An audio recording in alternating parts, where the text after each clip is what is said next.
Good morning, Raptoria. Welcome back, everybody. Good to see you all here for the continuation of the building of our castle. Soon. Hello. Good morning. Welcome back. Dobre rano. Dzień dobry. Promogon. Hamadu. Yogbin bro. Taximikit. Hello, everybody. Let's get back to it.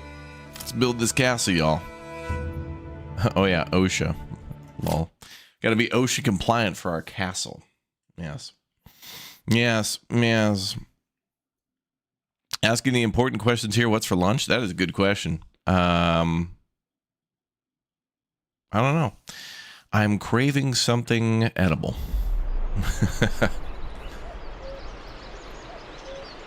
I'll figure that out later. I don't even know what I'm going to do for dinner. Pasta, maybe? No, that'd be so unusual to me. Let's see here. What are we doing? We got May of year 6. Making some good money. Big concern is to make those dress stones. We're almost to 300. At the end of the last stream, we kind of laid out the castle a bit. It's going to cost us about maybe, probably around more 500 stone. So at least we're over halfway of what we need. But our castle's also discounted too.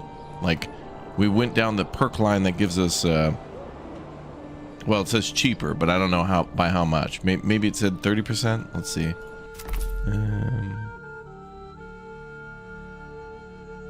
Oh, that's interesting. When you go to choose, it tells you that it's 10% more ox handler speed, but then when you look to review it, it doesn't tell you the actual percentages.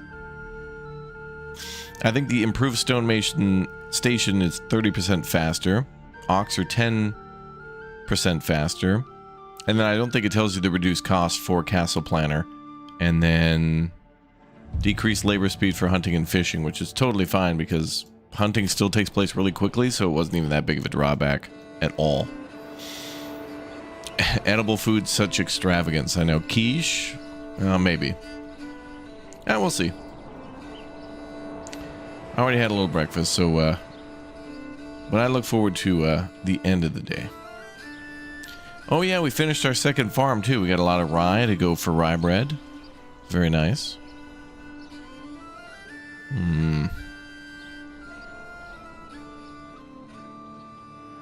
1607 in Sweden. You guys are stuck in that year? That's a long time ago.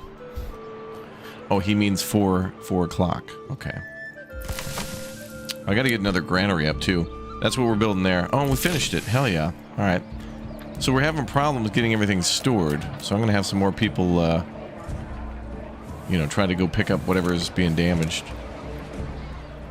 Oh, it seems like this time it's just logs from here. Anyway, all we need now is for 14 more homes to be occupied and to continue to add people to logistics. So, everything to do with the storehouse and the granary. Good to be back on the channel. Good to have everybody here. I've been noticing, you know, we got more people. September's a pretty dead month. People got their kids going back to school. A lot of people are ending their vacations and stuff. And then people start to creep on back during October, November, because it's hard to stay away from hardcore gaming season, for sure. So many things out, dude. So many updates, so many... Oh, and then, you know, as if the problem of having too many awesome things to play wasn't bad enough, Chad. Then we got the next fest coming up on the 13th. However, I suspect probably over the next few days. Actually, when I was in Poland, a studio invited me over, and I took like a 20-minute taxi ride to this place they used to call the Triangle, and I went into their studio called Mythic Owl, and they're making a really cool game called Truckful, and it's like SnowRunner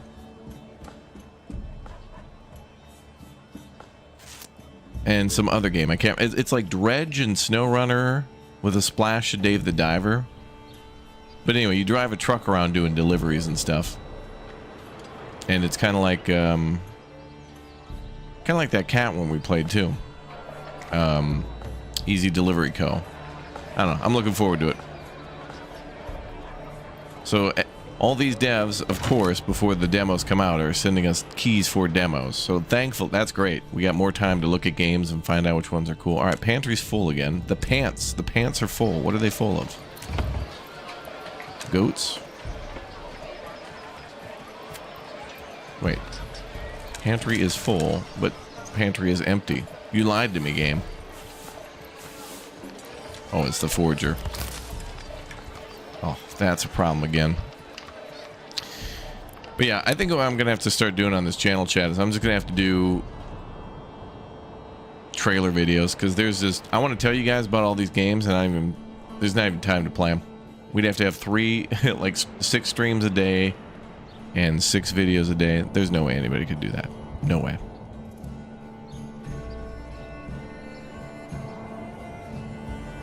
Bramber Castle, you live next to that? That's cool. Very amazing.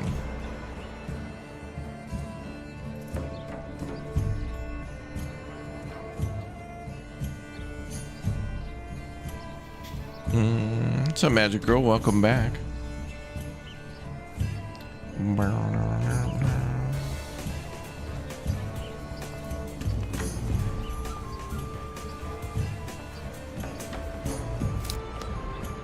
Some new watchers, thanks for the 5, man. Here a small morning gift. Face holding back tears emoji. It would be nice to bring back some community war game Red Dragon multiplayer matches.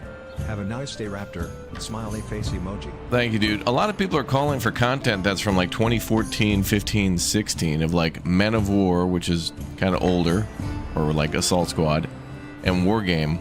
It's like, I thought everybody moved on to Call to Arms, Gates of Hell, and like Broken Arrow, like the modern stuff.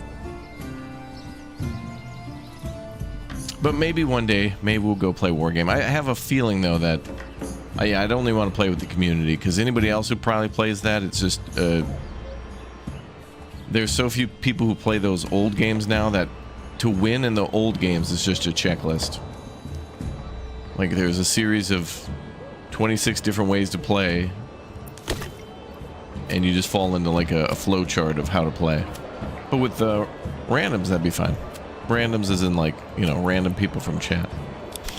Maybe one day, if chat keeps their grades up, we'll go.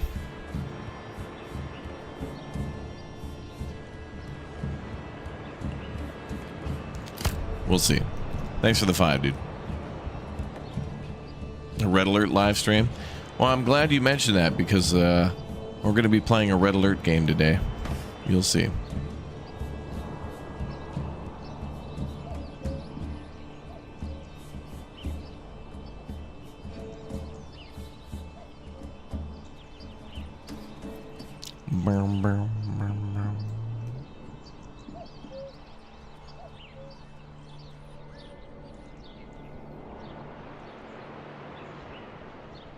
Yeah, it's pretty crazy. Farthest Frontier and Manor Lords are very much the same and different at the same time. You can do pretty much the same things in both games, but in very different ways. That's why they're fun.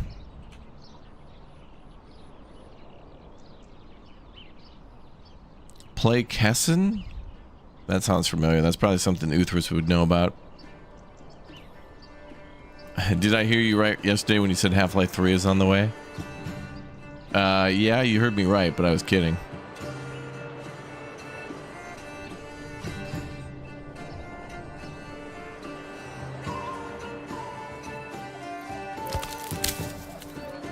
I can't believe the granaries can't transport enough stuff, dude.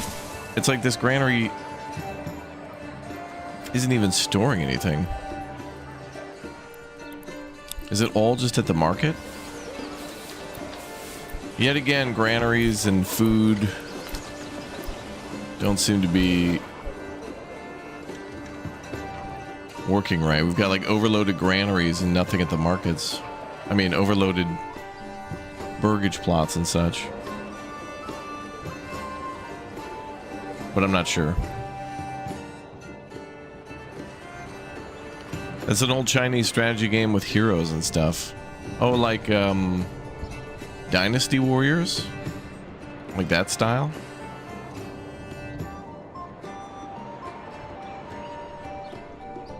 Bob Ross Fortnite. Is he in Fortnite for real? Are you going to play more Clover Pit? We've never played Clover Pit yet. Can't wait to play it in the future.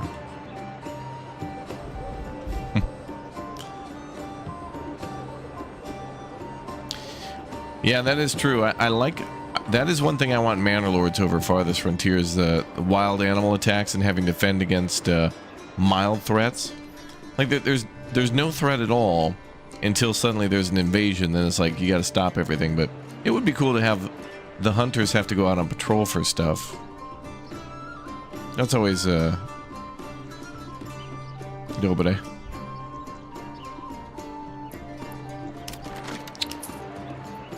Oh, I hear money coming in.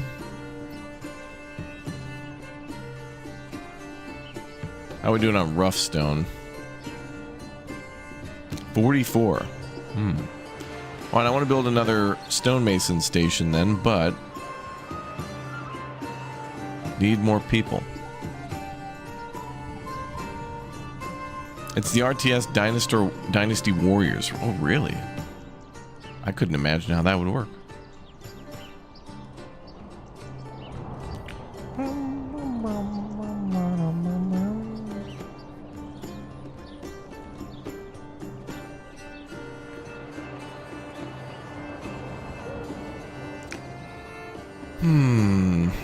Oh, and we're building... Oh, these are the extendo plots.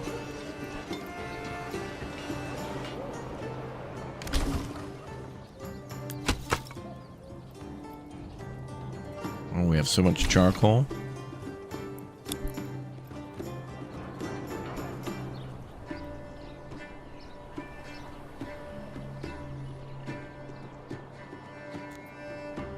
It's weird to see rye ready to go in May. Is this what we didn't harvest last year?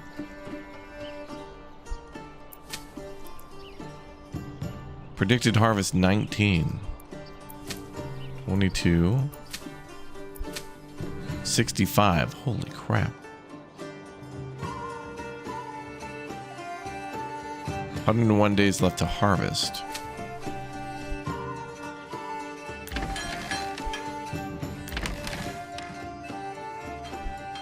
And we're gonna have to have all hands on deck for farming, for sure.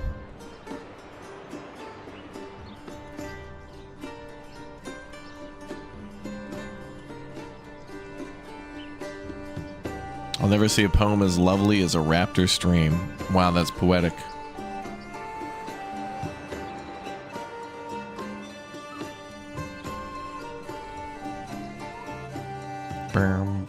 Oh, look at all the orchards going too. Oh, I think we need to build more. Oh yeah. Once I'm done with a little bit more construction, then I'm gonna... These are all gonna be burgage plots again. With food production.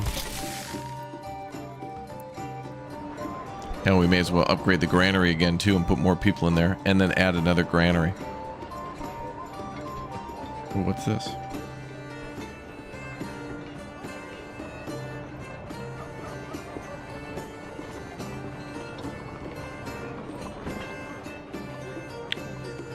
Ooh. Run your father's shipyard. Sustain your business. Earn new licenses. Damn it, there's too many. There's too many. There's too many.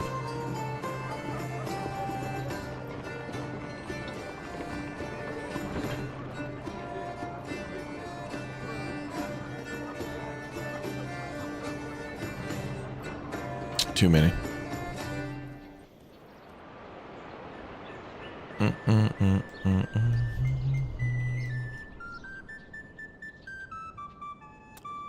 I don't even know what Citizen Sleeper is.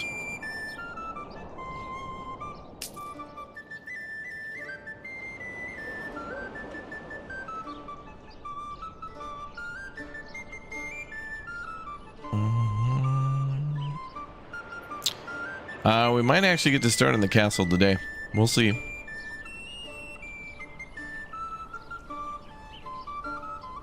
What we could try to do is start with the walls and then finish those and then add on towers and other stone things later. But Here's the problem with building the castle. We are more than likely going to need a ton of people to carry over hundreds and hundreds and hundreds of stone. I'm pretty sure. So I'm going to need a ton of food and stuff laying around so people can go do that. Instead of doing things like harvesting.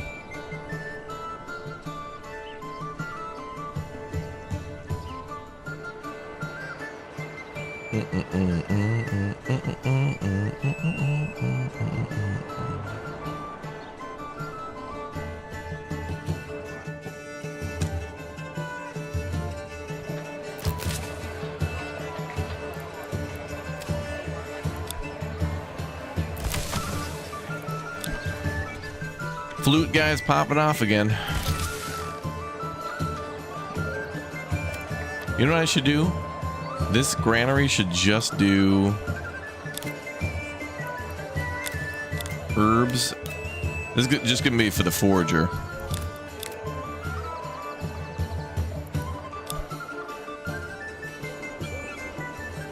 Because that damn thing can produce so much.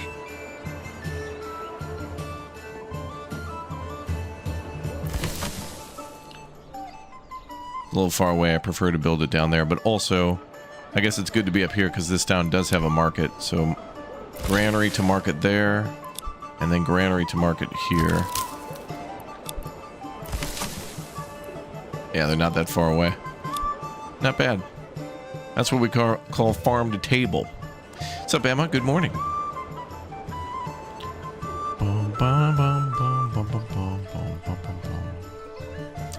I can't lower the taxes because we now have an annual royal tax due.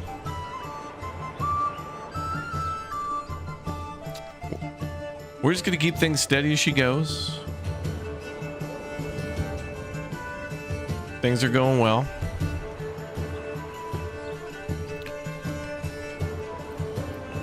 We'll be a little more reactive instead of proactive.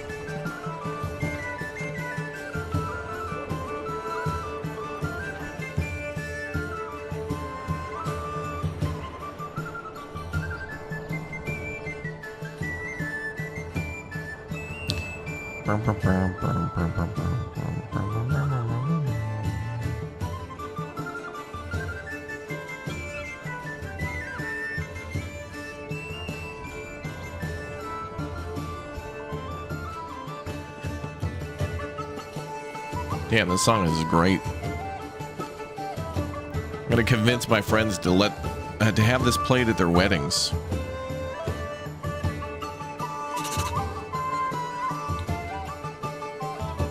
I'm in the train enjoying the autumn leaves showing their colors as pretty as Manor Lords. Oh, that's wonderful. Good.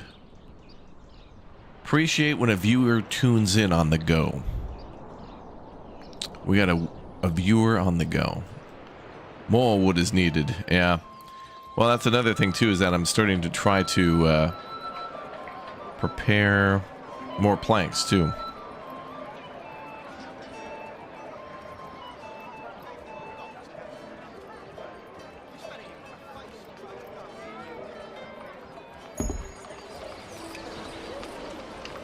Oh, good. New families moving in. All right, I'm going to try to do more trade again. Of fuel. And we're going to trade charcoal down to a hundo. We're going to try to keep 100 charcoal.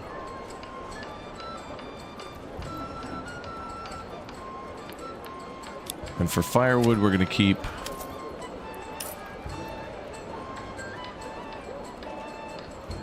200.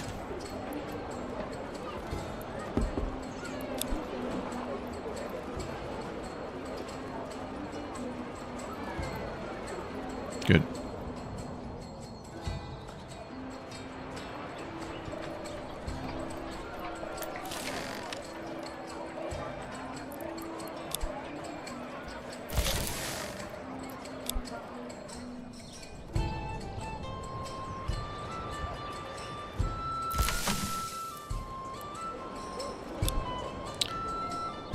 Okay, we got more people moving in.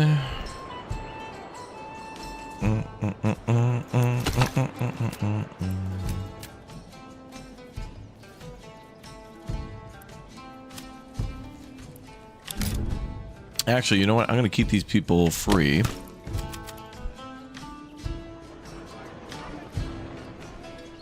So we got more hands to move materials for construction. And I'll upgrade like a couple houses at a time. We could make this another orchard. I'm going to go apples again. Apple. Yeah, that's one of the new maps called Devil's Hill. There was 4 new maps, which is huge. It's the biggest amount of maps we've ever got.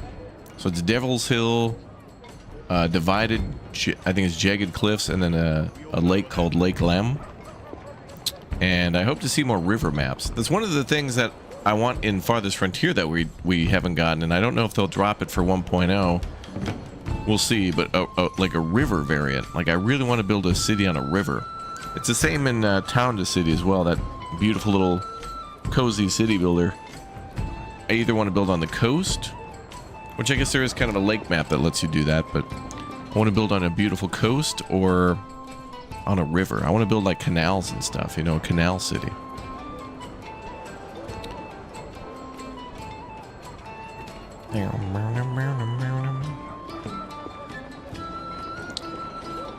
Okay, we'll let everybody stay on assigned to build. Building construction complete. Unit lost. Our base is under attack.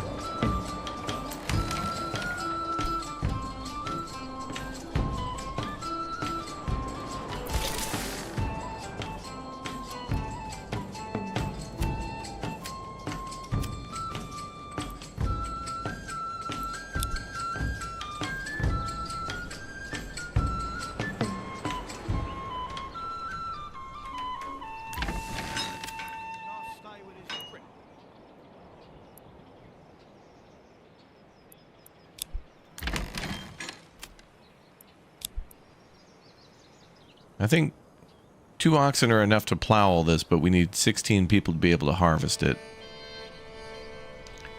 More rivers, yeah. If we could get a map editor, Uthris would have like the top mods. But this guy would end up trying to make like ancient Japan looking stuff. Like, Uthris, this is supposed to be Central Europe. He can't help himself.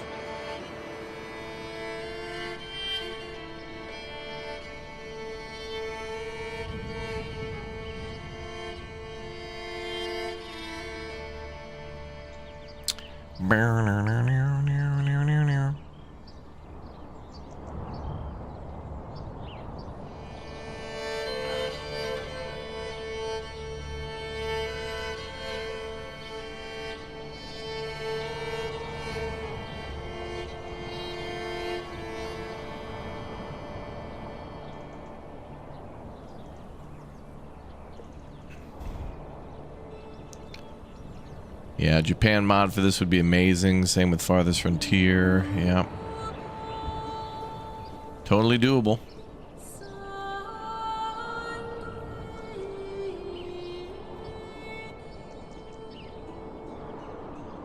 I'm really liking the fact, though, that we can make different types of the same thing, like different types of breads and different types of alcohol.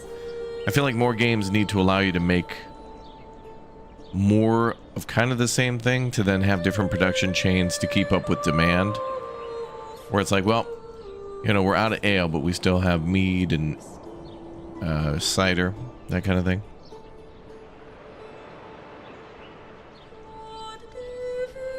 When I tried to build the stone walls and upgrading the manor to stone, the workers stopped at 70% and didn't finish it. Hope it won't happen for anyone else. Well, we'll save before we even start, and we'll see what happens. We'll try multiple methods.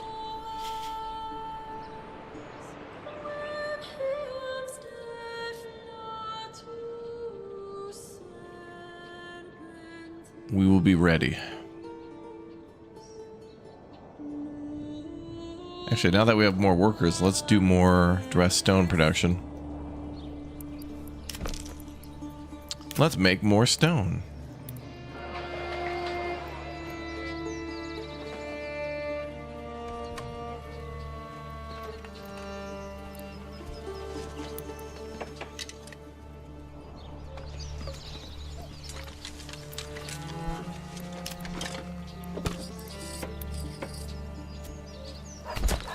And how are we doing for clay tiles?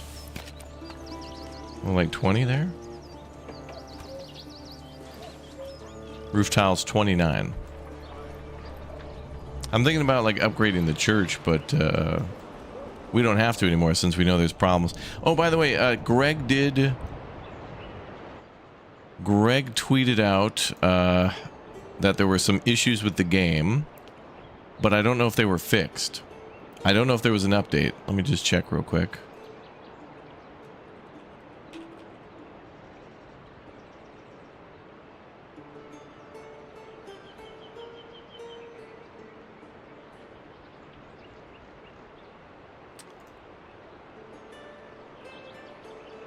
Okay, so like 24 hours ago, he said from the most frequent beta feedback, 1, fixed a leak that was hitting performance as the game dragged on. 2, fixed the missing butcher limits. 3, fixed the mines working too slow. 4, fixed the clothing consumption being too high. There are some reported traffic jams that I can't reproduce yet. I think he's referring to maybe like how we have problems deploying people from the retinue. So that was 21 hours ago. So was there an actual Manor Lord's patch? I didn't see a patch to the beta, but he did use the word fixed on every one of these things. So it does mean that there was a problem for butcher limits, which I think might... Does that refer to setting a production limit and it actually working? Because some other people were saying that there was a kind of a different problem with the butcher. But anyway, fixed the mines working too slow. Oh, I think the problem was with the butcher was... somebody was saying like the pigs are harvested too often or something, or it doesn't match up with what it said. The rate of production of pork. Then also fixed clothing consumption being too high. So does anyone know if it actually has been updated and fixed for reals? Let me check.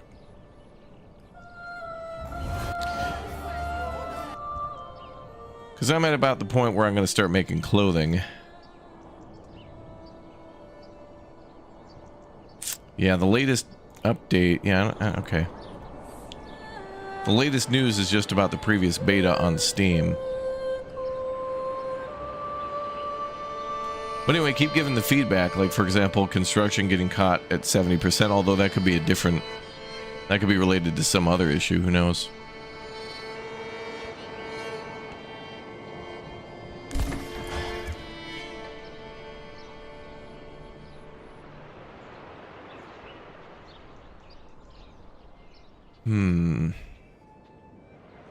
What's up, Hippie J?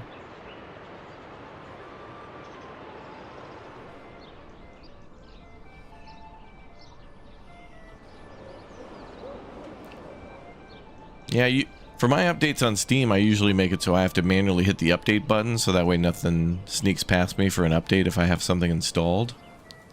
So I can see the update button and hit it and know, oh, okay, this is updated. Actually, in the lower right corner for me, it says version 0.8.035. That should be the same version. But he used the word fixed.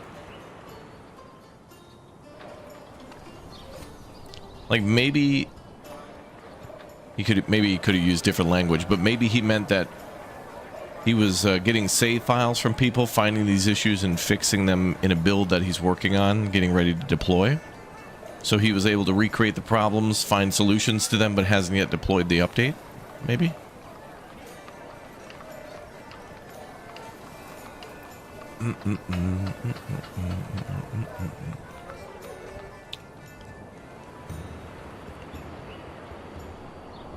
Will upgrading the church make more people move in and faster? No, it's just a requirement for tier 2 burgage plots to go to tier 3. So pretty much our whole town can get upgraded to tier 2, but one of the... when we first started playing, I heard there were issues with like tier 2 and 3 burgage plots consuming too many clothes. So I only upgraded 2 burgage plots to make a bakery and to make a brewery to see how things would go.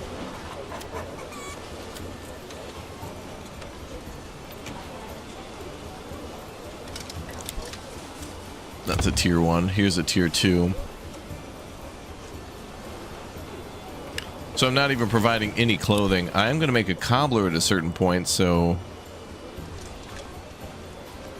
I thought we upgraded another house to tier 3. 2. Oh, maybe we can make that our cobbler right there in the corner.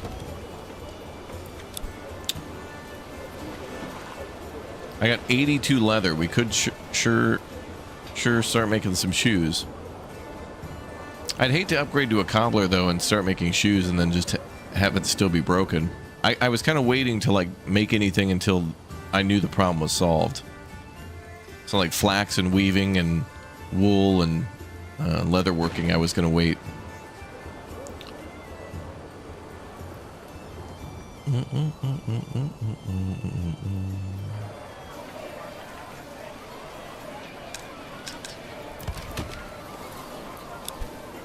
Yeah, peach cobbler, yeah.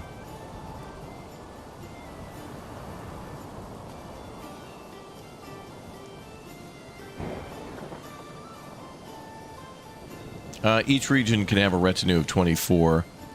And then you can have your militia, and then you can have mercenaries on top of that.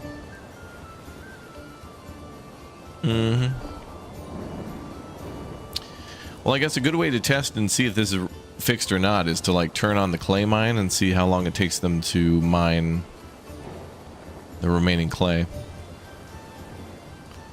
You don't have issues with making shoes and clothes? Right, the issue is not with the production, but the consumption. Apparently, the way it was explained to me is that the burgage plots are consuming X number of times per month when it should be year. So like, for example, they're buying clothing once a month when it should be once a year or something like that. So if you have like 10 burgage plots at tier 2, they're consuming 100 when they should be consuming 10. So that's a problem. It's a little bit of a problem.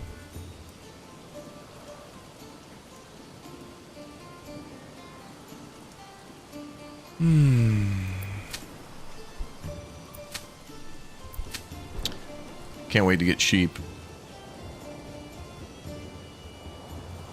It's not fixed in the beta, just internally. Okay, that's what I was suspecting. The language Greg used was weird because, I don't know, he used the word fixed, and it's just like,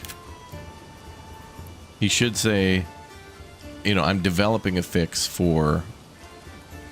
He should just clarify that, hey, I'm working on it on my side.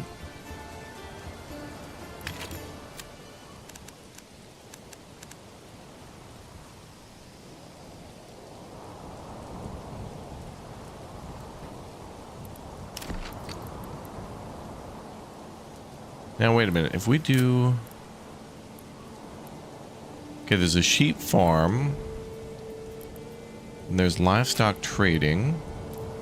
And then there's the pasture. Okay.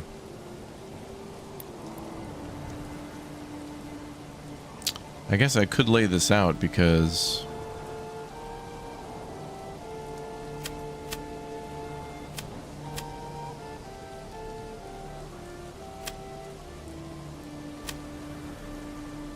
Well, it's good flax fertility there. Well, then again, I think those farms could still be able to grow it, but we need more farm fields so more fields can be just fallow for the previous whatever year. Maybe what I'll do is maybe when this clay is done, just put it here. Then we'll do a sheep farm, pasture. Those can be pastures, and then same with down there. We'll see. Is the update really a game changer? I think so, because we get a bunch of new maps, and that really like refreshes things, and it brought in AI towns. One of the things I was saying, or that I heard a lot of people saying, is I think there's just kind of a lot of arm-folding entitlement in Manor Lords. Like, Greg said there would be AI towns, and here they are, and people are still pissed. So it's like, there's patient and calm people who seem to be quite pleased with how things are going, and then there's people who just want this early access game to be 1.0 now. And I agree with them, and I would like that to be 1.0 now as well. But Greg is not going to do things without doing them right. However, it does seem like a lot of things are going wrong and taking too long, but that is all okay based on the situation of this guy doing everything himself for 7 years, releasing a game into 1.0, and now having to train and hire a team to do all the things that he was doing. And so he has to kind of separate himself from what essentially is like his baby and his wife, as in like this has been a huge, part of his persona for nearly probably over a decade of research, time, blood, sweat, and tears, and it's coming along. But I don't think we should ever pressure developers to get it done now, because then we get crap and then we're responsible for that. In the case of like Kingmakers recently, or Grand Theft Auto, I think we should always praise delays, because what that'll do is that'll get publishers to back the F off and give more developers more time to make a good game, rather than to make production quotas to appease shareholders for the next meeting, so CEOs don't get canned. That's what's more important: good games and time to make them. So, you all know where you're getting into if you get an early access game such as this. You know it's incomplete, you know it has problems, especially if you're playing the beta, which again is another rabbit hole of issues. But the good thing about promoting these types of things and showing you guys is that chat can come to me and report problems and say, hey man, I was just trying to build a bunch of I was trying to get all my people clothing and I can't keep up. Do you know of any issue? And then 3, 4, 10 people come in with that same issue. And then I could start saying, okay, here's what chat's been telling me. Here are the issues. We can report those to Greg, and everyone else can spread the news that, yep, seems like there's an issue here. So you can be aware of it. And either A, choose not to get the game until it's 1.0 complete. B, choose to get the game and play it in early access and avoid the beta. Or C, just let yourself into the minefield and just see what happens and just play like I am. So it's like Greg has made promises and said he would do things, and he's doing those things, but there's no way to, you can't have like dates saying like on September 9th I will have everyone trained, because that's not how it works. He had to essentially go into a drawer and untangle a bunch of different cables of his own design of the game, of the systems that, in his mind that he would use production-wise to come up with ideas and stuff. Now he has to share that with people, so he had to basically, rebuild the game and then rebuild, his flow charts and stuff, and train people and whatnot.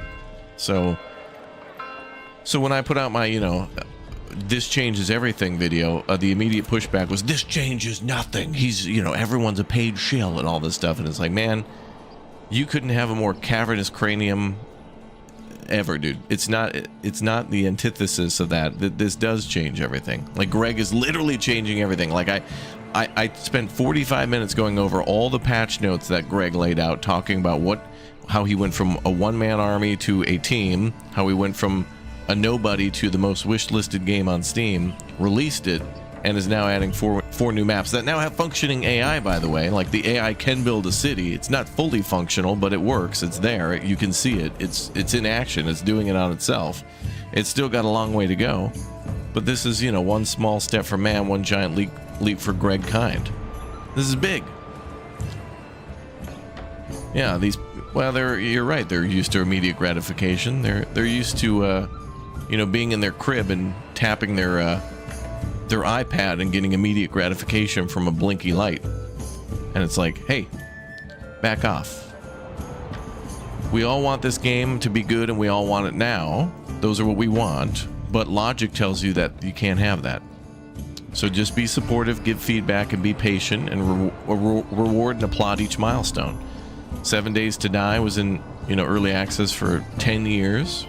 Farthest Frontier was in early access for like over 3 years, and is now releasing at the end of the month.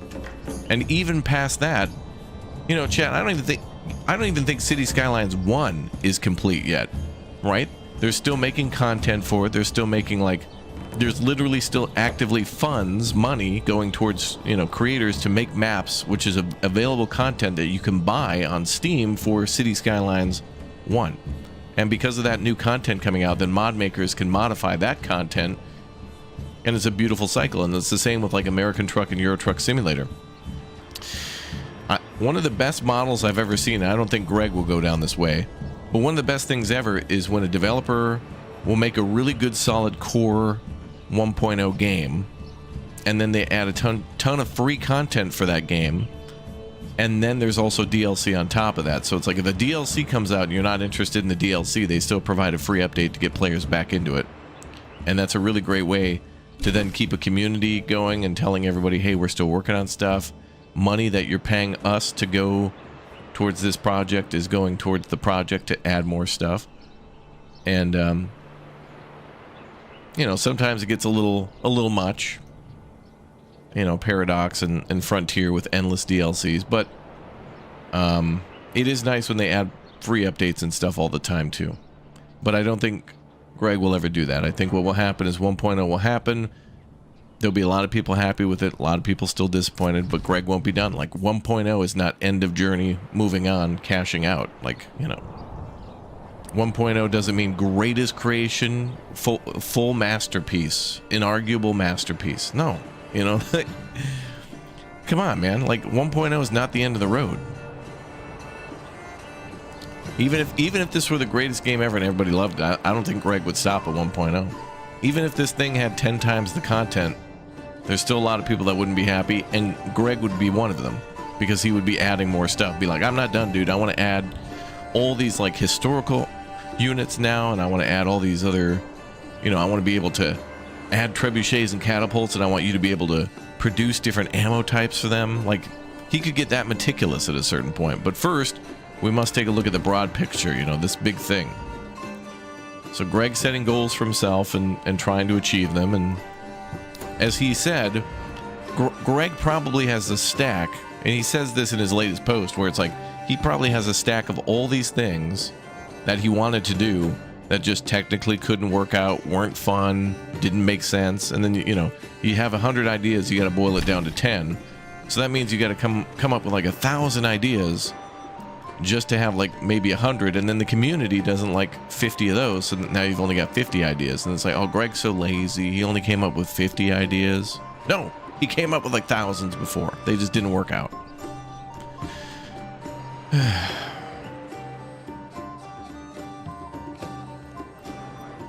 So I don't know, like, I think 1.0s are starting to become more insignificant when it comes to building games, at least. Like, building games and simulators can seemingly never have an end, because you can non-stop modify them. But then story games like Days Gone and Ghosts of Yote, they have a beginning and they have an end. But then somewhere in the middle, there's like endless amount of stuff to do. And maybe people can modify that to be more fun and different and stuff. But all we can do is just vote with your wallet, give constructive and detailed feedback, and you know, encourage developers to take all the time they need. And we need to push back against that whole now model that the publishers have. Because if they could, they would have, you know, well, I mean, we already got that. That's why we get a Call of Duty every 11 months. I mean, we're on Black Ops 7, people. I don't think anybody's excited for that game. It's just like,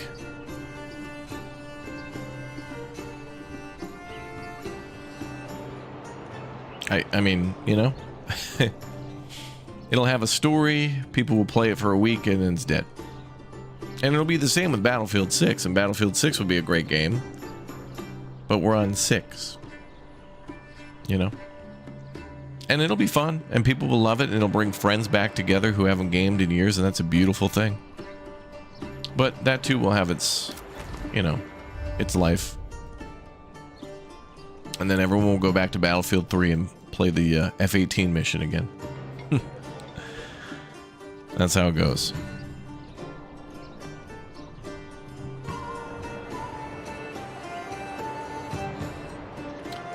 Okay, yeah.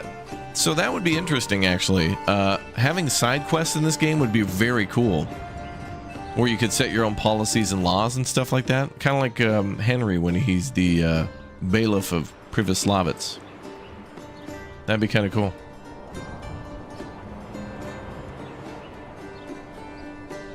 You've been patiently waiting 13 years for GTA 6, yeah. And now that they revealed that game, the hype is dead. And I'm already over that game. I'm now pre-excited, guys. I'm announcing I'm already pre-excited for GTA 8. Not 7. I already know 7's coming, but I don't know what to expect from GTA 8. Mega hype. GTA 7 is hype. GTA 6 dead. GTA 7 hype. GTA 8 mega hype.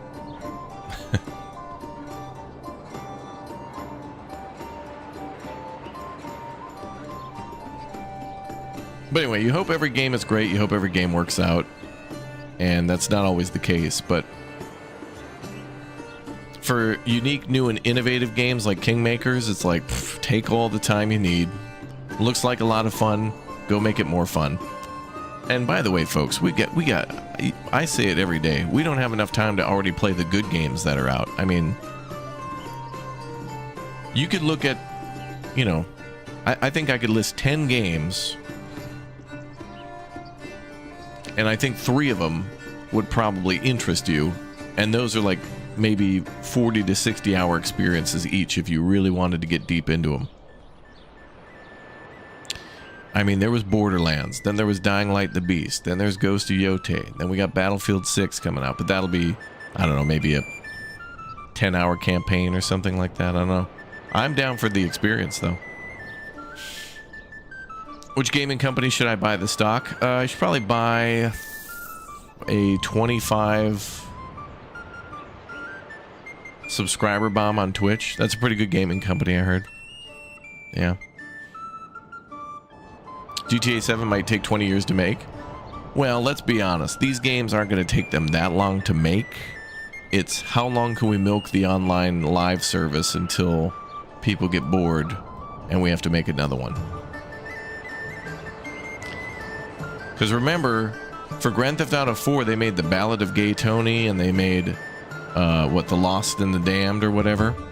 And it would have been great for Grand Theft Auto 5 to have other characters completely unrelated to the main story go and explore. I mean, there's so many missions you could have done, but then they turned it into heists and... I don't know. Like, the online stuff was cool and all, but I would rather... I mean, Grand Theft Auto being an, essentially a single-player story game for the story. It's great. Red Dead, it's got multiplayer, but is that what made that a good game? I don't know. Can't wait to play online with other people. No. No, you wanted to explore a Wild West world.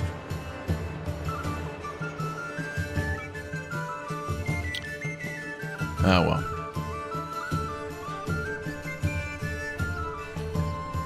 17 to 19 October, Arc Raiders server open test.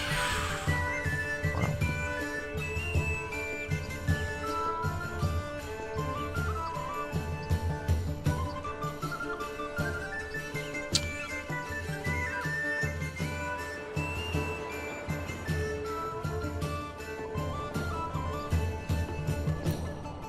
Well, yeah, that's the whole thing of...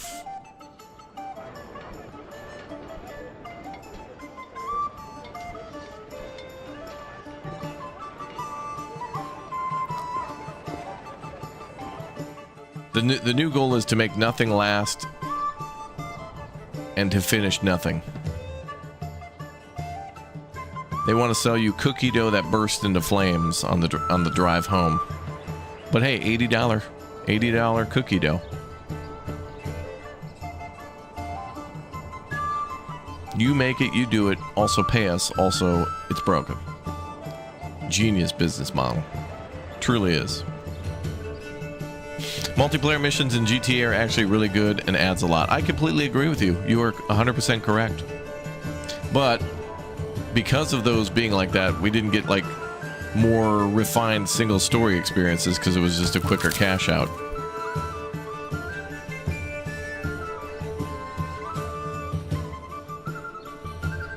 And they only had to make the biggest game of all time, and then once you hit that, then you stop. You don't have to make it any bigger.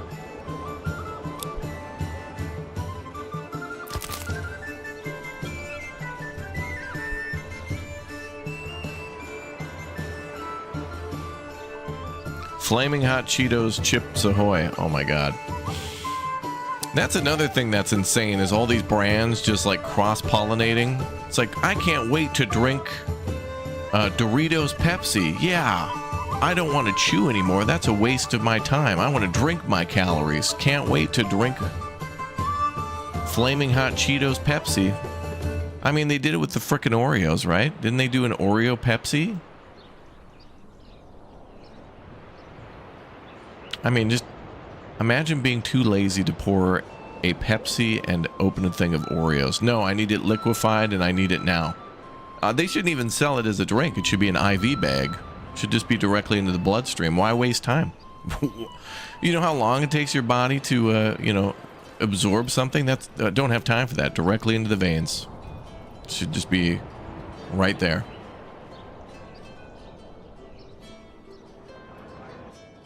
Should be like a stim pack.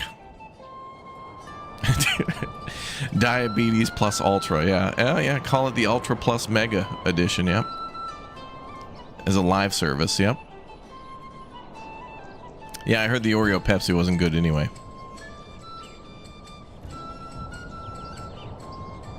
But it's just insane, like...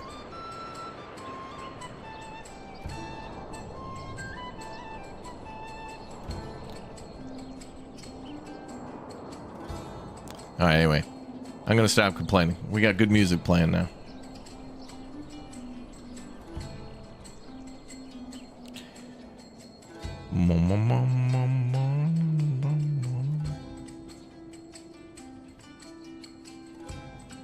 They did a cream soda Pepsi. Don't know if it's good though. Oh, how could you miss that up?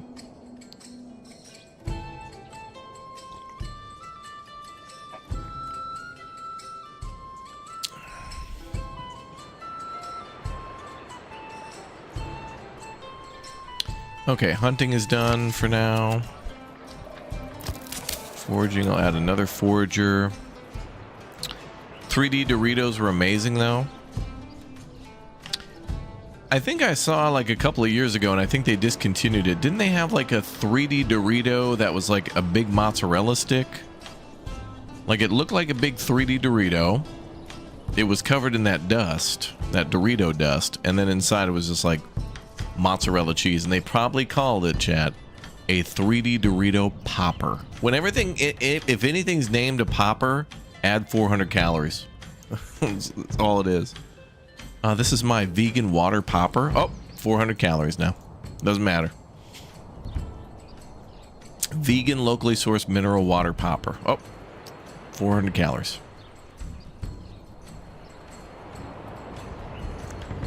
Yeah, poppers, yeah. People don't want to say I already forgot the word, but yeah.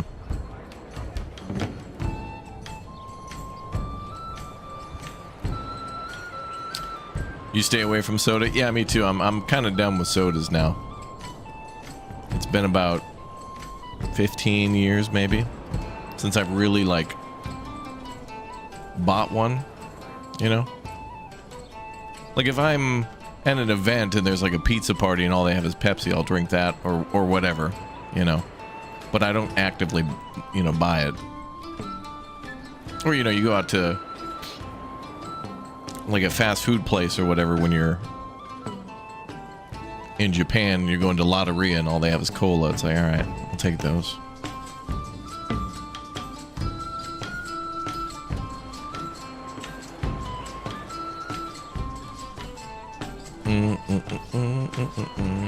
Ginger ale. Wow. I saw a survival hack. Doritos are slightly flammable, so in case of emergency in the woods, it's handy to have a pack. Wow. Well, food burns, right? Isn't that how they figure out the calories, is by burning it?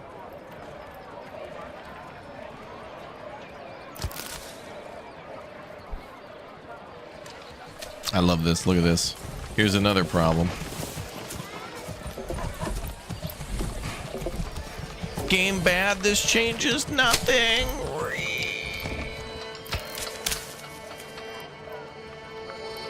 I don't know. I'm enjoying it.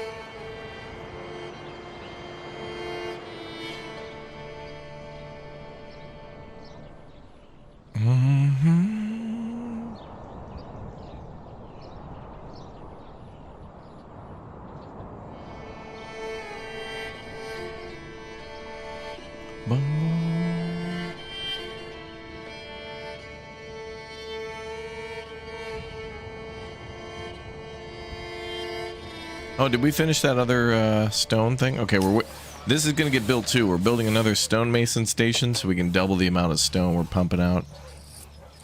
It looks like they're almost done with it. They just got to bring over a couple, 2-3 more planks. All right, good.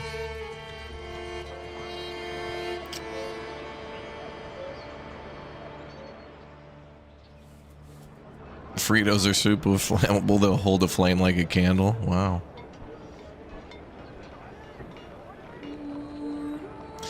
My favorite addition to Manor Lords is the dog if you choose the hunting bonus for your village. What? How do you get that? What do you mean a dog? How does this work? Do you get like a dog at your manor? What do you mean? How do you get a dog? Well, we might have to start from scratch, chat, and go for the hunting tier. Or does the hunting camp get a dog? Who gets a dog?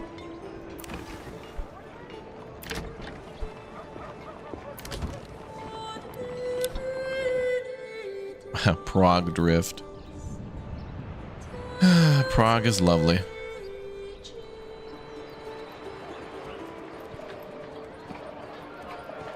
A dog.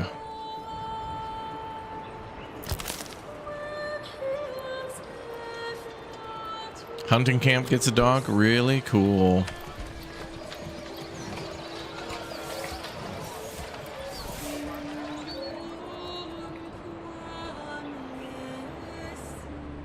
Yeah, so if you go to development, then you can change your origin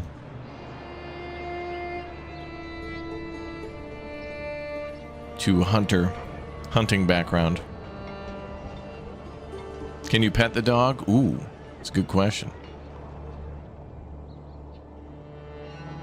They hunt small game at the camp every seven days, one small game. Oh, for the dog? The dog brings in extra. Oh, I see. Is it like a passive thing where even if there's not wild animals there, the dog will just find one extra every 7 days? That's actually pretty substantial. Although every 7 days. I feel like it should be a little more frequent. All right, well, we're bringing in a lot of meat too. 2 chickens, 6 pork, 3 small game, 3 shavon, and something called beef. That implies cows will be added to the game.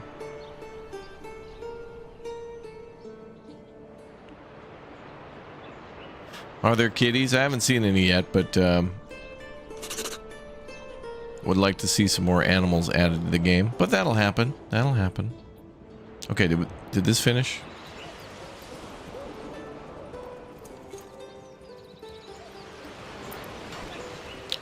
Okay, 2 more and then it's done.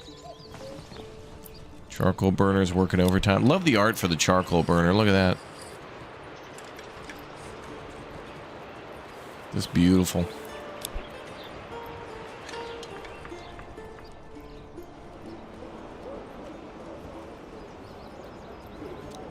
$325. Wow, lots of charcoal. Good. And we're starting to sell some too. New family moving in. Excellent. Charcoal being sold. Good.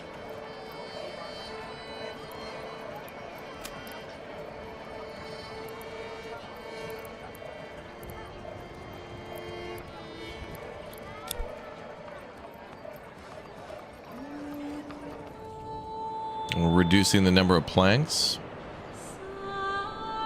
I was basically selling planks for money because it's pretty easy to make planks. That'll, if we need a lot of planks for the castle, it'll be pretty quick to get that because we have 2 sawmills and a ton of forest. I mean, ton of.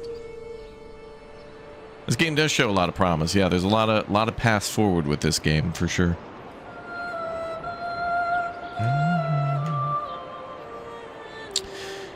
Yeah, goat pens are great for the hide. You'll need that for if you're going to make shoes now. Well, we have 14 ale. That's good. That's another thing I wanted to sell. But yet somehow the tavern... Are you kidding me, man? Still problems with the tavern, Greg? Yesterday, when we were almost done with our stream, our tavern was up to like 12 ale. And I was thinking to myself, okay, well... That's good. We only have 2 houses that are consuming ale. Only these 2 buildings are tier 2, so they want entertainment at the tavern.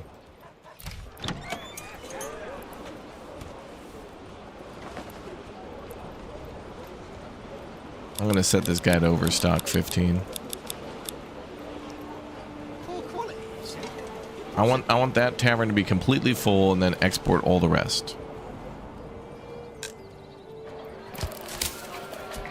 Forger hut full again.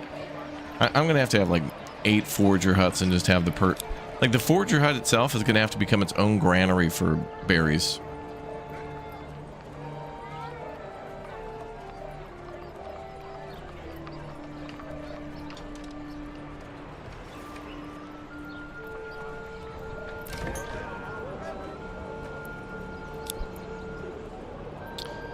Yeah, you're right. We could just sell the ale.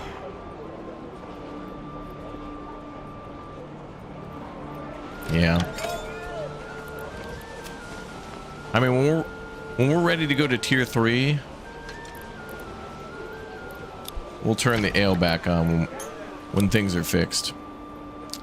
So let's go ahead and start selling some booze. We're gonna be a liquor store now. Oh, but then of course I gotta pay what, $36 million for a license?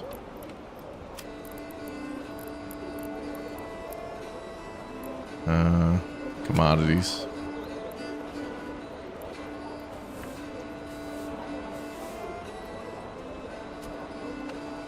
Alright, I'll do it.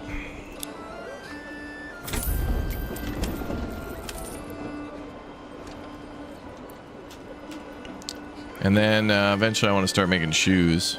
Actually, shoes and clothes would be good things to export too.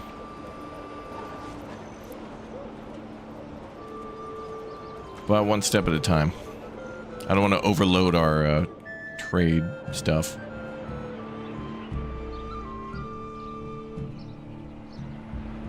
Glad we got 7 people in the camp. That's going to speed up construction. Good, let's go with apples. Convert to...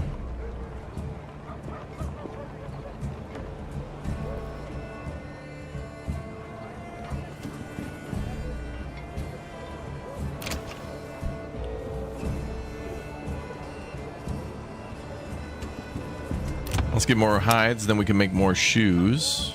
So let's get some goats going.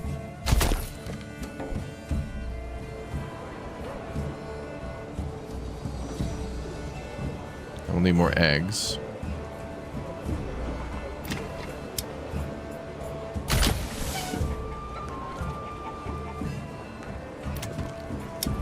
Gonna do beetroot there.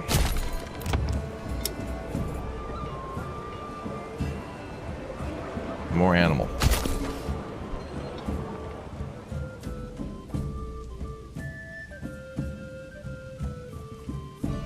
Yeah, level 2 houses will pay taxes too, yep.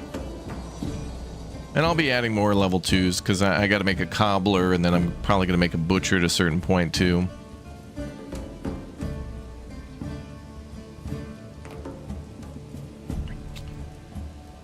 The way we play this in this playthrough will be weird because we're trying to navigate around, you know, a minefield of issues. So we kind of got to play it as we go. I can't believe that. Berries are full again and we've got 50 sitting right there. I may as well build like 4 more granaries just to store things.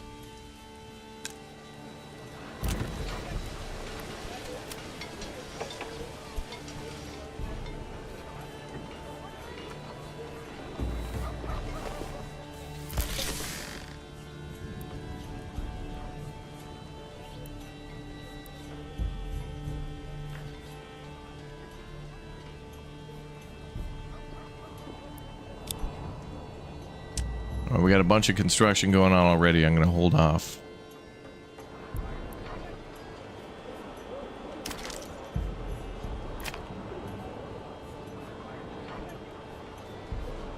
Harvest season is soon.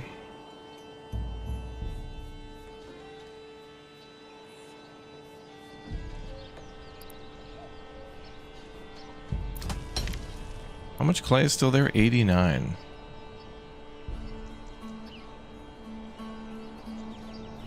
You have like 20K from selling everything you can't use. Yeah, I've made quite a bit of money in this map. I've just been using all my money to buy just the one thing I can't get, which is rough stone. Well, that and tools, because I don't have iron either.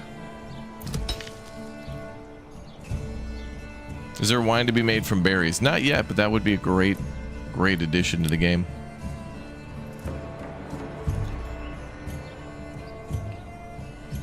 Well, when people move in, though, they really move in. Like, now we're up to, we only have 2 vacancies. We have 4 more homes, or like little house extendos being constructed.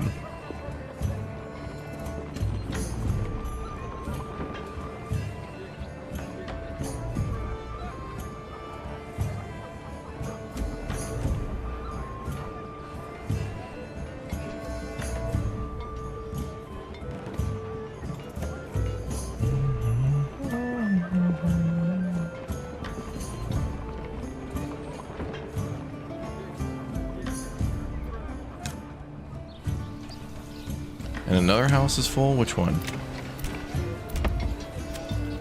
Oh yeah, the carrot house there.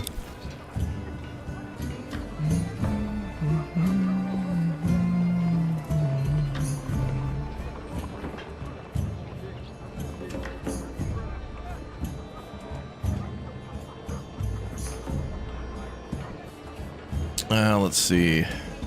16 ale, good. We'll start selling that.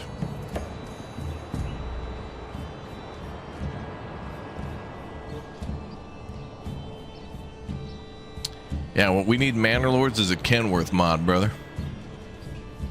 Specifically for the tavern to be able to pick up 400 million liters of ale to be able to sell to 5 homes.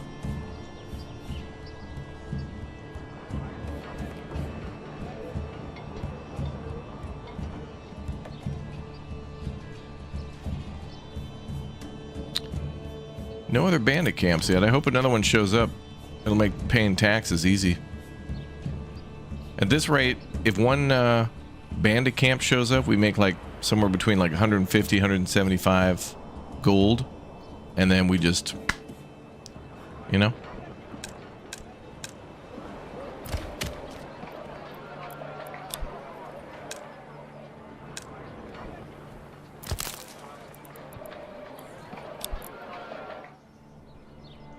Is this granary even doing anything, man?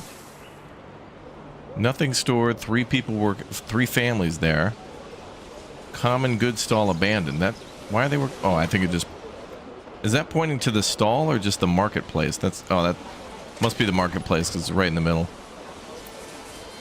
Where are they selling berries? There, maybe. Or there. Well, they're selling berries, so. No timer for members today? No, never again. No. I tested it knowing it was stupid, and yeah. This game is so pretty. It is. Very pretty.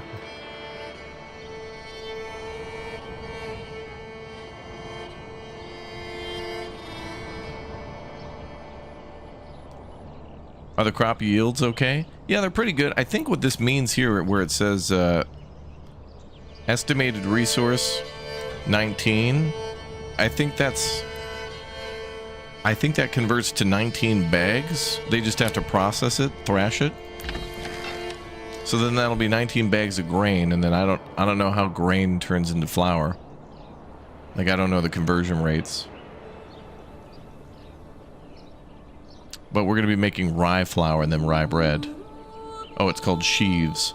So we'll have like over 30 rye sheaves, then that'll become rye flour, and then that'll eventually become rye bread. I have a bakery ready to go. And baking bread like that will be good, because then we can... I feel like in Manor Lords, there's so many broken production chains for food. It's like we have an infinite amount of berries, so many berries that it's just like clogging up the forager hut if one person works there. And then you try to follow the path and see like who's buying berries and stuff, and then there's no berries anywhere. And it's like, where are these berries going? Like they all get clogged up at the forager. People work at the market to sell them, but then you try to follow the clues and like something doesn't add up.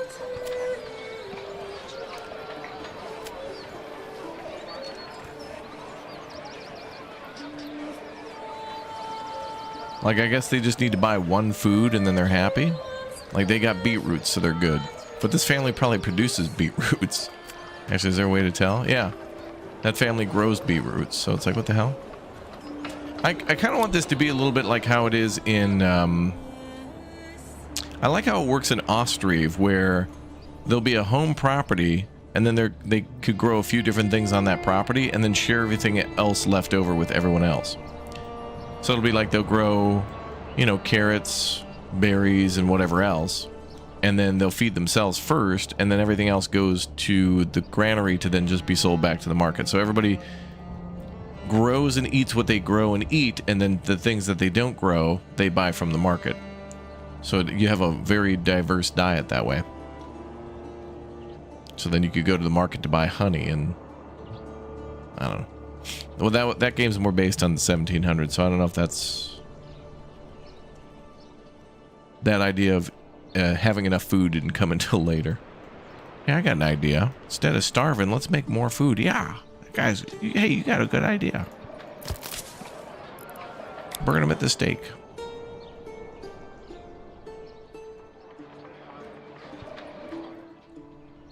Damn, game too pretty though.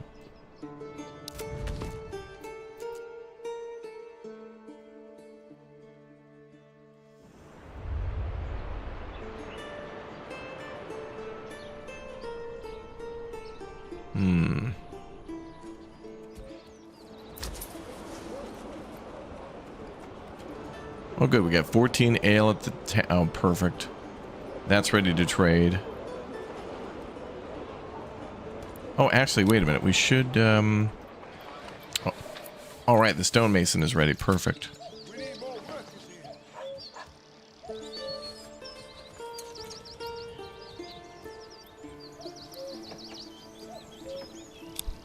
So now we're going to make more dress stone, chat. Okay, we've doubled our production. So we got 30 rough stone. We got 4 people turning that into dress stone. So we're at 310. We're getting closer. We need over 500. And if we're starting to make a ton of money, I'll start importing dress stone. Or just import more rough stone, because we could process it pretty easily.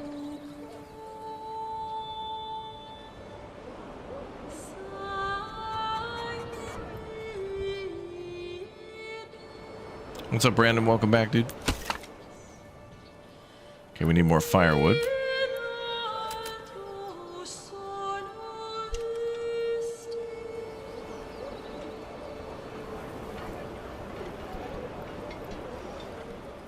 Still finishing upgrades.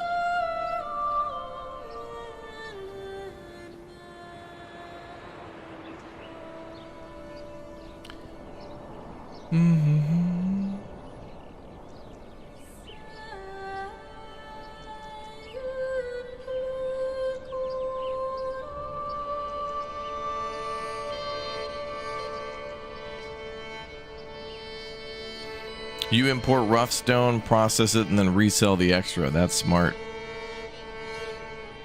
I probably, is it still feasible to do that with clay?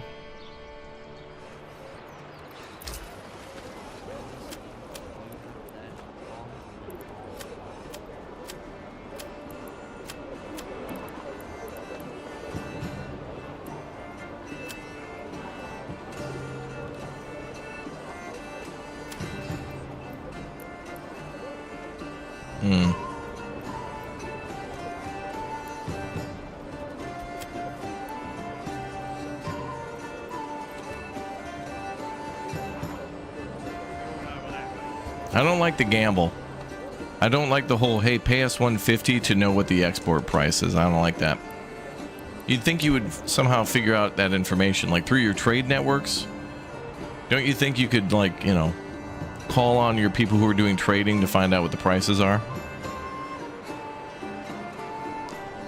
I don't like that in games when you gotta pay a price to know the price. I don't like that.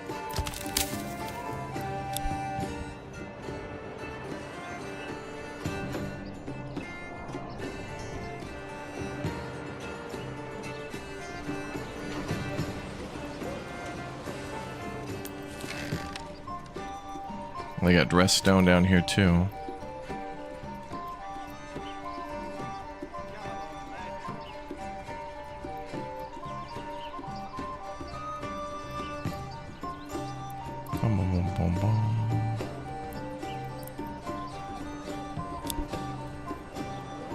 Fruit slots, yeah, it's gambling. Gambling. That's right. Yeah, why did they do that? Yeah, I don't know, it's kind of crummy because, like, you got to pay a good amount. Like, you're trying to make money, so then you got to pay money to know whether or not it's going to give you money. Like, that just sounds like a...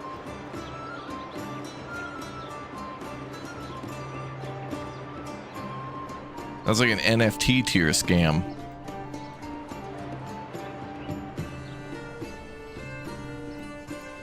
I'm going to need you to pay me so I can tell you how much I can pay you. The cost for that's going to be $10,000. Oh, okay. Here you go. Okay, now I can pay you $1 every 10 years. Bye. Good evening from overcast Scotland. Ooh. Mystic. Mysterious.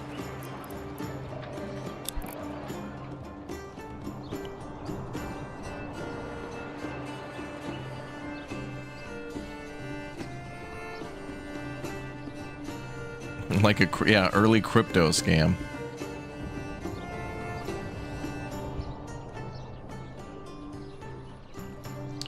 Okay, we got 2 more houses available, 4 more being upgraded. You know, what'd be nice is if you hovered over the available living space and it would show you where the houses were being built. As in, like, the extension plots.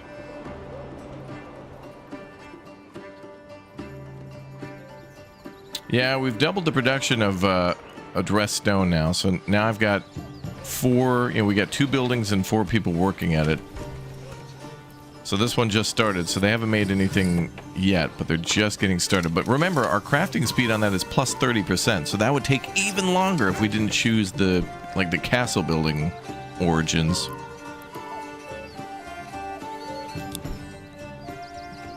But I think we're approaching, yeah, we're over 310 dressed stone now. That's pretty good. So what I hope to do is add another one next year, and then try to further increase our import of rough stone. Yeah, yeah, yeah. Yeah, yeah, yeah.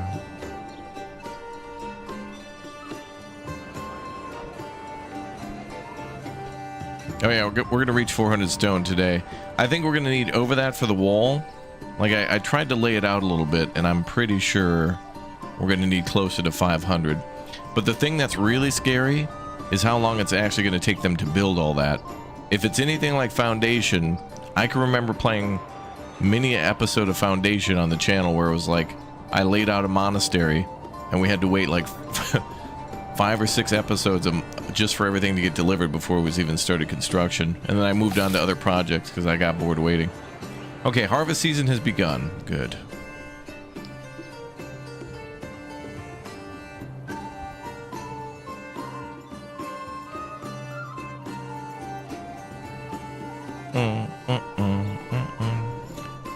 Triple speed time. What's the rush, chat? If I stop playing Manor Lords, you're just going to ask for more Manor Lords. When's Manor Lords?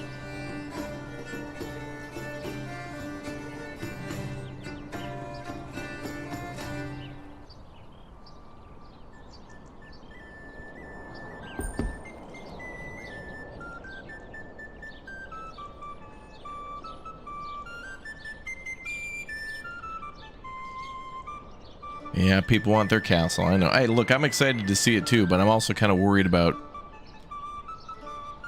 hitting a wall now. Someone was talking about how they were building their castle and then it got froze at 70%, so I'd hate to speed up, not be able to build the castle, and then just walk away. I want to enjoy the other things too. The bandit camps that come in, the banter with chat. It's all an experience, you know? Like when we're live streaming, you know, we're not just, it's not just the meal in front of you, it's the whole atmosphere too. The music, you know, the decorations.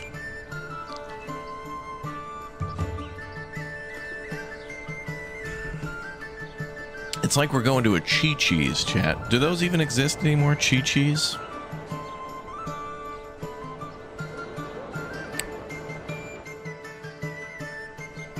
Boy, I haven't gone to like an Applebee's or like a TGI Fridays or Ruby Tuesdays in like 15 years.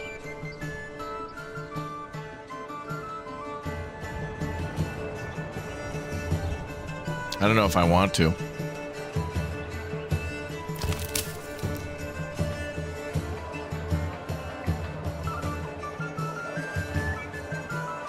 But you know, I've become more comfortable playing all these games on the slowest speed, like Town to City, Farthest Frontier, this game. You know it's really good if you play slow, like Ostriv.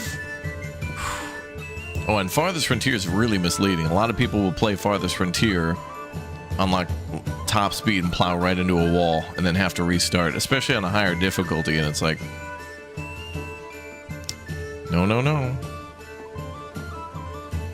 Because if you play on the highest speed, a bear will just wipe everybody out before you have a chance to hit pause.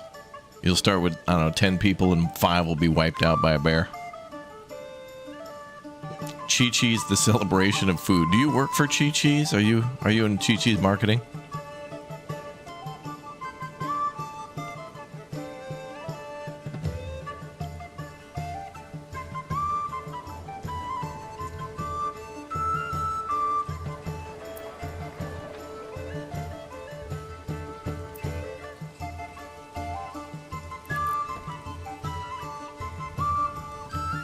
You know what I'd kind of like in this game too would be a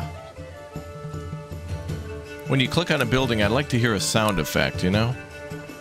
Or one thing I haven't seen anybody really attempt to do is since the days of Stronghold, like when you in Stronghold you'd click on like the woodcutter's camp and there'd be like the, you know, the piece of wood getting chopped, or the baker, and you'd see them like putting the bread into the oven with the paddle and stuff. I like that little, just a super small detail that actually was amazing. Stocks damaged by weather field. Let's try to get more oxen. I think the oxen help carry in the bushels of wheat, grain, rye in this case.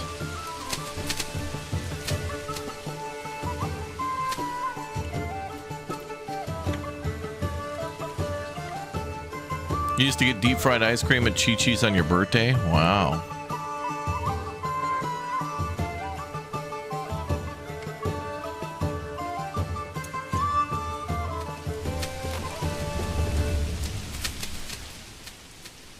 Okay, so remember now we have 16 families working on harvesting rye.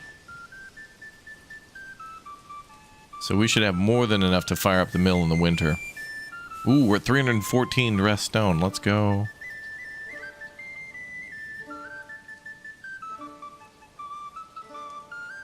Chi-Chi's went bankrupt in the 90s. They're opening their first restaurant in the Twin Cities next year. Oh. Well, that's probably why I mentioned them. I must have seen an ad.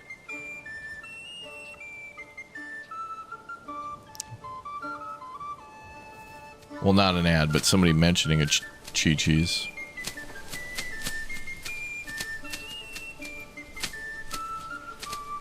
Chi-Chi's is coming back. Oh, damn. They're relaunching Chi-Chi's 2.0. The Revenge. Chi-Chi's, the final revenge. We're back, and this time it's personal.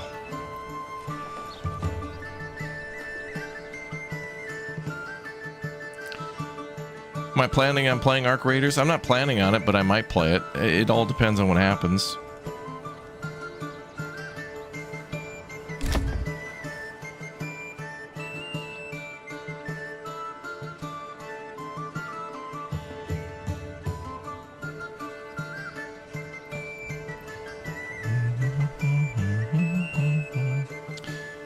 Let's see.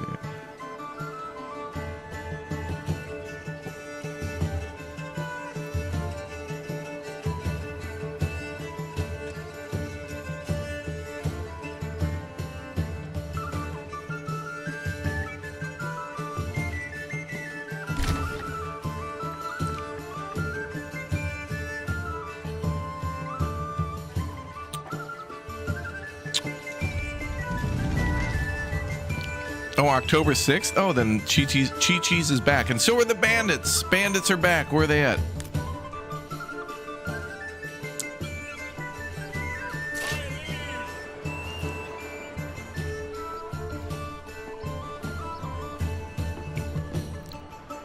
Chi-Chi's ads must have worked. No, I follow some lady on Instagram that, like, she, like, covers all sorts of cool stuff to do in Minnesota. So she must have like went there early or something. She got early access to the Chi-Chis. She was like a beta tester or something like that. That's why it brought it up in my mind.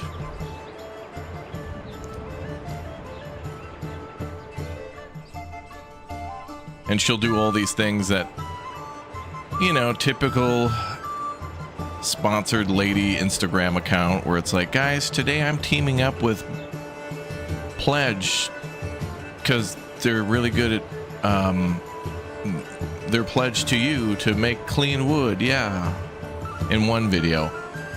And then the next one, guys, today, guys, I'm going to, like, she'll go to all the ski resorts in Minnesota. And that's how I know they're open, is she'll make her videos. And then I just do that Robert Redford slow, head nod. Be like, yeah, I've been there. Okay, so let's do... What? Oh. No, we're good.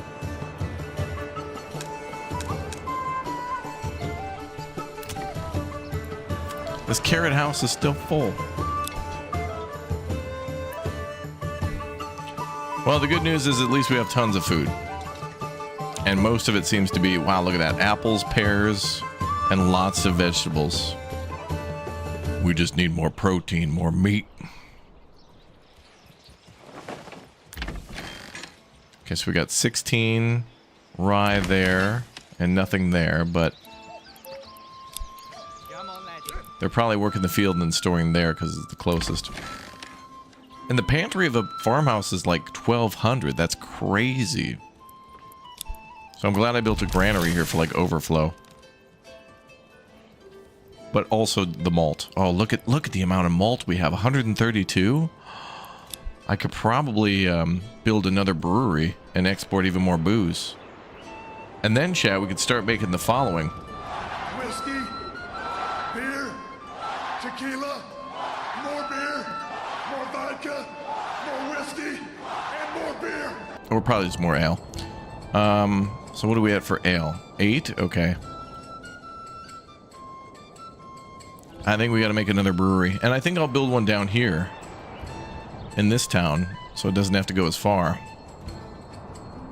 Although they will have to transport the booze up to the trade depot. I mean, no matter what, they got to go a long way. It's just how it is. It is what it is. Yeah, we'll make this a brewery. So when they get what they need... Oh, somebody needs to move in there, I think. Okay, yeah, so when more people move in, we'll make another brewery down there. Sweet. Your aunt used to be the head of HR for Chi-Chi. Your aunt was the head of Chi-Chi's HR? Wow, is she making a comeback too?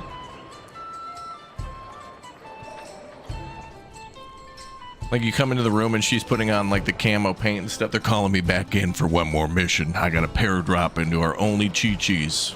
Make sure everybody's HR compliant. Got to make sure All these sexual harassment pamphlets are signed in triplicate. The general's calling me back in.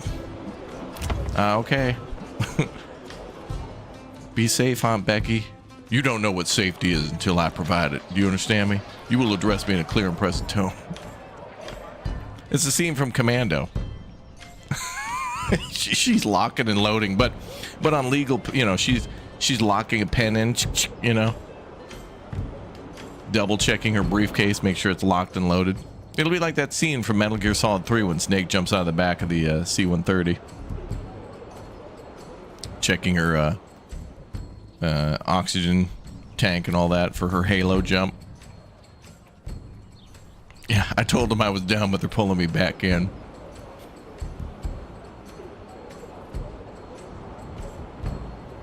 The chief of Chi-Chi is pulling me back in.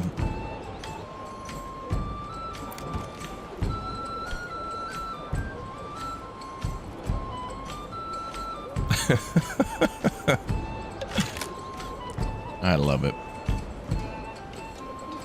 You know what we could do too is we could make war bows out of all these extra planks. That would make us even more money, wouldn't it? So we could do a boyer here. I think we should do that, and then we'll start making bows and sell those. But I gotta get a few more families in before I cut somebody off or build other stuff.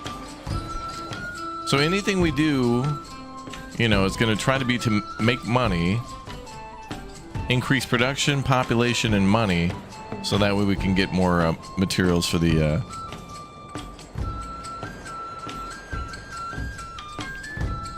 for anything to do with the castle. And now we're at 317 stone. That's great. Bows only sell for 2 gold now, not worth selling. Oh, really? Well, it'd be better than selling planks for 1. I mean, if I could diversify my portfolio, you know, I think we get a more diverse ROI, chat, don't you think?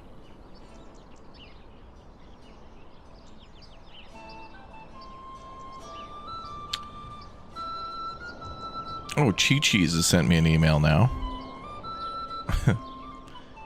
We want you to be the spokesman of... No, I'm just kidding.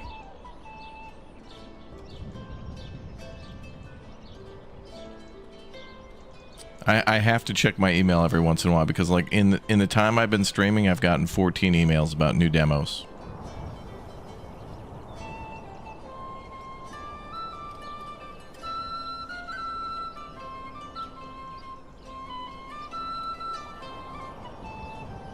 Some of these games I've not even... Some of these games look cool and I've never even heard about them.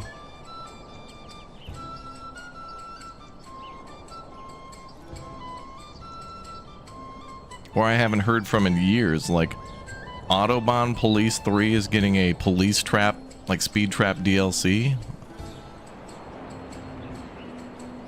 Okay. Have we enough stone yet? I bet you we'll have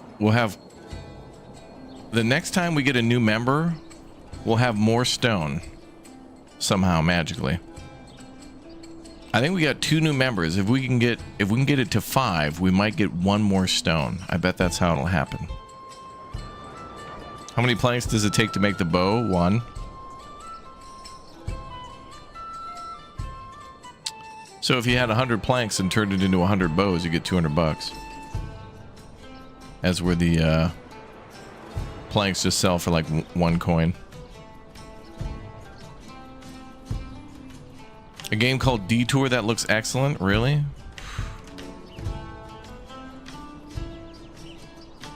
Large shields are easy to make and sell. Oh, joiner? Okay. All right, we could do that. All right, so when population bops up a bit, we'll make a couple more tier 2 houses, and then we'll start doing more artisan stuff. I mean, money's good, but more money better. Have these guys not made a damn thing?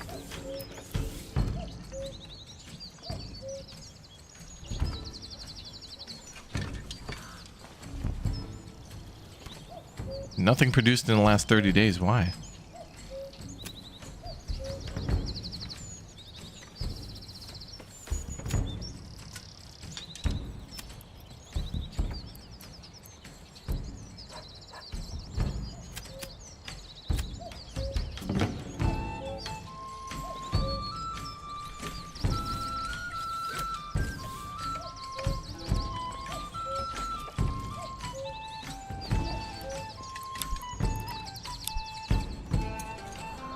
I don't know what's happening.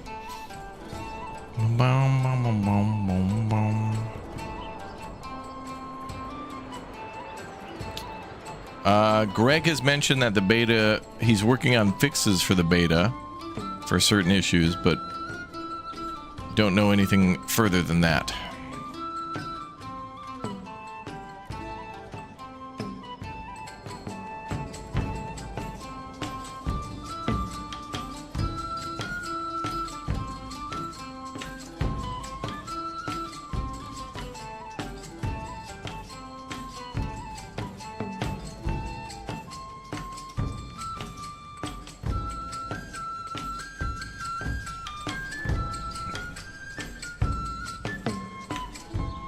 Ooh, we got 1,000 gold in the treasury, though.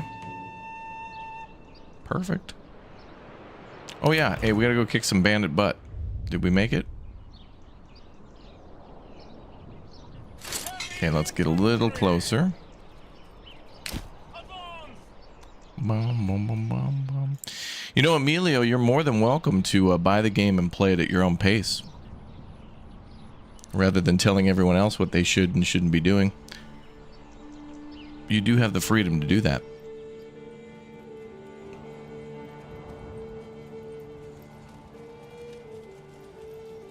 Sheepdog, thanks very much for the upgrade to a Raptor Plus member. Thank you.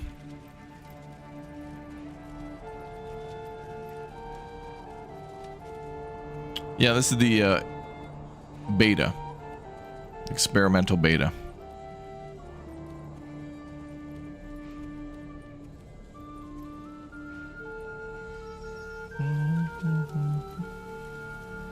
Alright, so by destroying that camp, we should get some more money. I'm going to send that directly to the town, and we'll get some more regional wealth that way.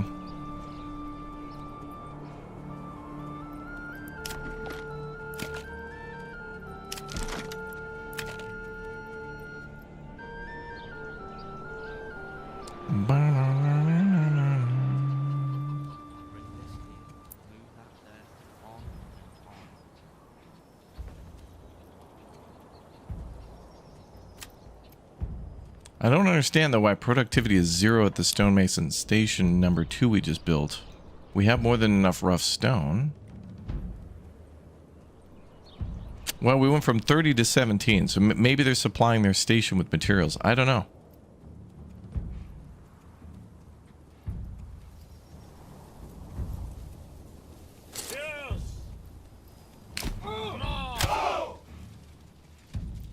Bum, bum, bum, bum.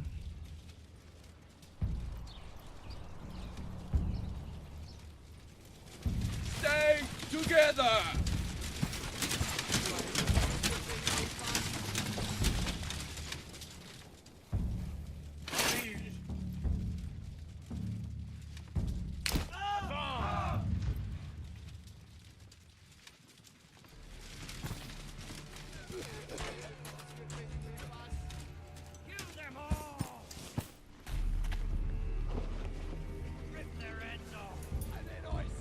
Oh, here they come.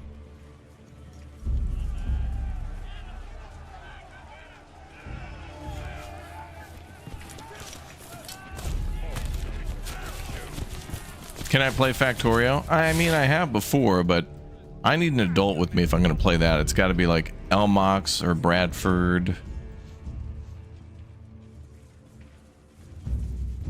They have a little more attention to detail to production chains like that.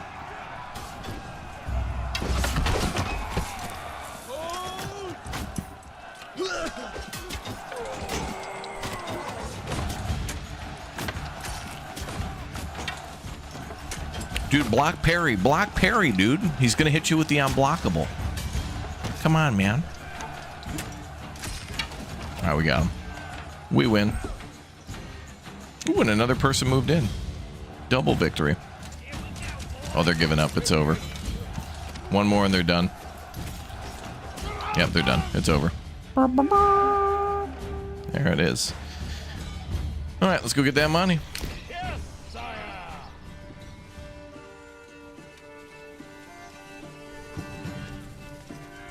They're running away. Run away. All right, cool.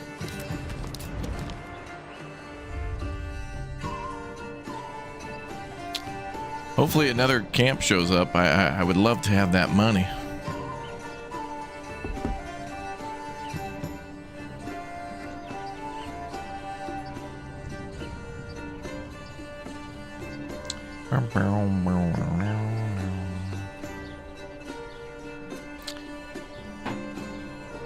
I remember station wagons with the third seat facing rearward. Oh God, yeah. Well, it was safer, you know, that's where you'd put the babies.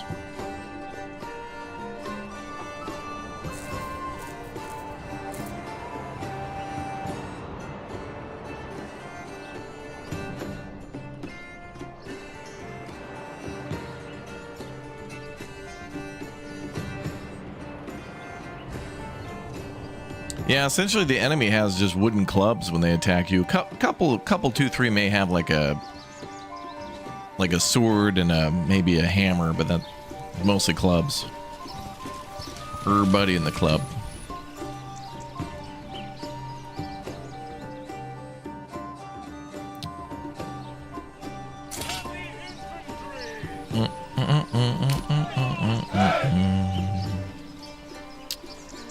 Yeah, freewheeling in the back of the station wagon and SUV with no seatbelt. Yeah.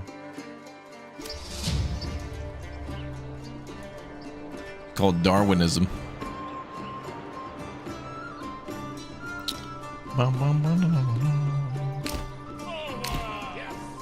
I loved your playthrough of Valheim the most with the funny shenanigans. Do you plan to return to it one day? I do, yeah.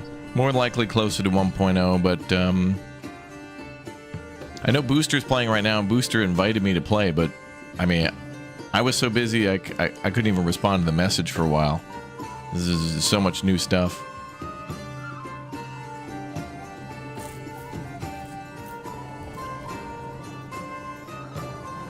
Ooh, we're at 820 bucks. All right, are they making the stone for the castle?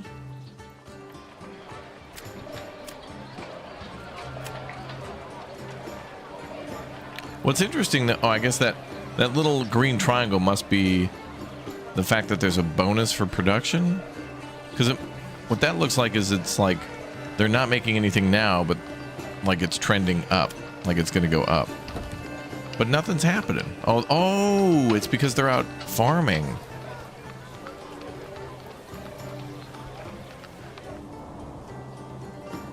It says they're out plowing and stuff. Plowing what? They're out here in like the forest. Oh, they must be returning from the harvest. I don't know. We'll see what happens. Things take a while, man. Things take a while.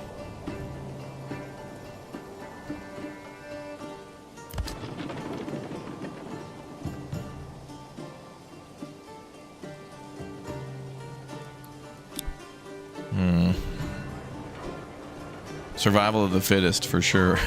Yes. I remember riding in the truck camper with the bed over the cab. Hours and hours of sitting in the bed for road trips. Yeah.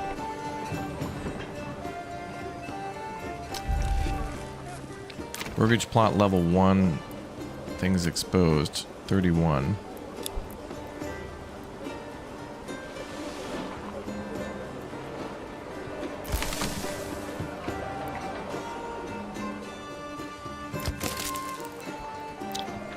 The forger hut just may as well be... We may as well build like 3 of those and just make those our...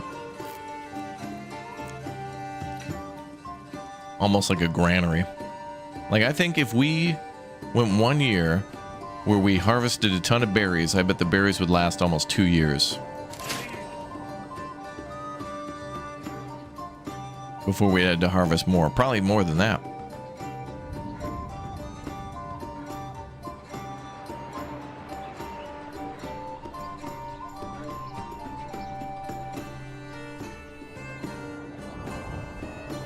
Oh, they're plowing again now. Ah, yes, ancient plowing methods.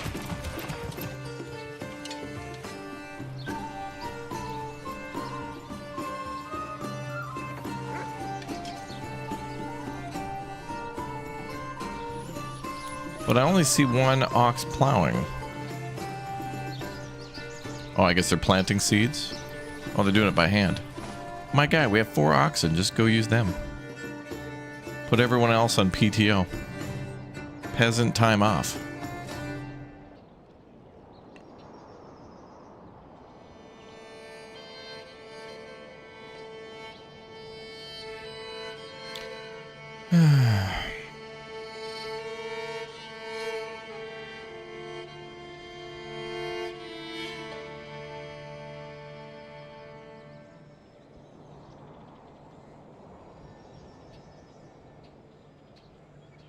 What about riding in the bed of a pickup? Oh, yes.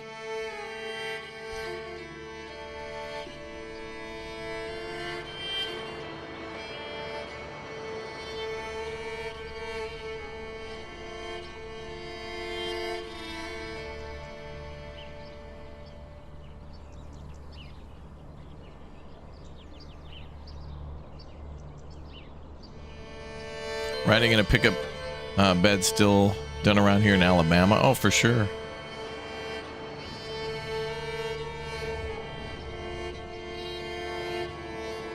Which I actually find surprising because like every truck now is an ultra mega ultra giga extendo cab. Like just look at the interior of a plane with just rows of seats, and it's like that's what it's like now. Get the all new mega school bus extendo cab. We take an actual school bus and then weld a bed onto the back of it. Like, wow.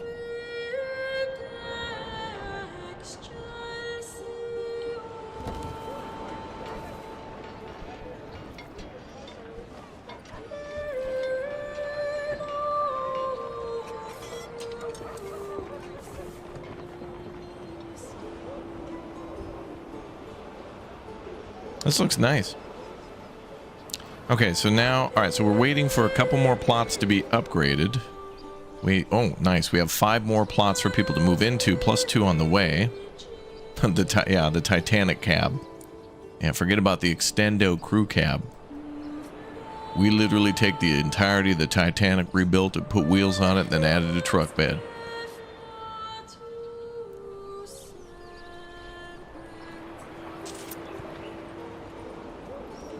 All right, and then let's check that station. Is it working now?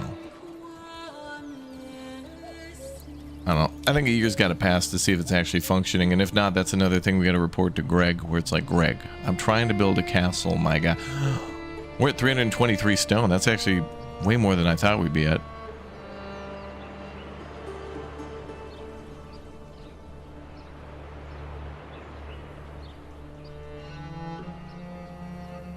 Well, yeah, you're right. Oxen should be able to haul like dressed stone, or yeah, actually, that's a good point. The oxen need to be used more. Like they haul logs and they plow fields, but one of the things that they do is, of course, in Stronghold, when you go mine stone, they actually, you know, they put all this. Well, they kind of dress them right there at the actual mining area, because you would have somebody mine raw stone, then they put it onto that like ramp, and it would slide in. A guy would be there with a chisel making dress stone, and then they stack it up on the ox. Although that was kind of 2 separate stations. But that'd be kind of a cool thing to do. Mm-hmm.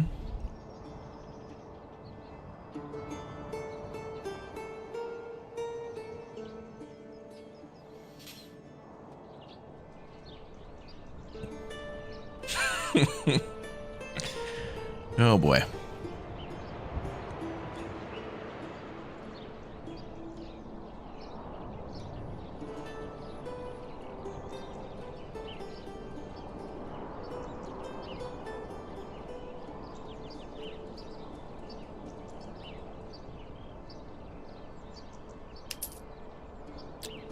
Ooh, money.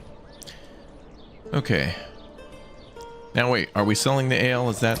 Are those sales going through? Ale sales are going through? Ale, yeah. And how much is ale selling for? 8. Not bad. All right. So ale is selling for 8. And we have 8 more. And I think we had... I don't know. We had like 16, but we must have made more in the meantime. And then we've got a lot of malt. So remember, we're gonna make a brewery down here. Once all these upgrades are done, I don't want to overwhelm our people with upgrades.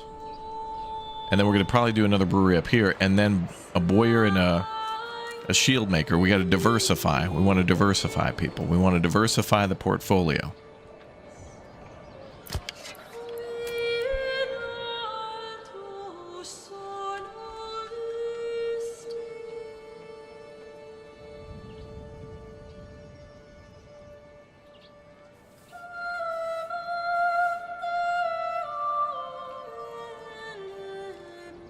All right. 324 dress stone. Let's go. Numbers are going up. 400 charcoal. Holy crap. We might need another trading post too. I need more people to work those buildings though.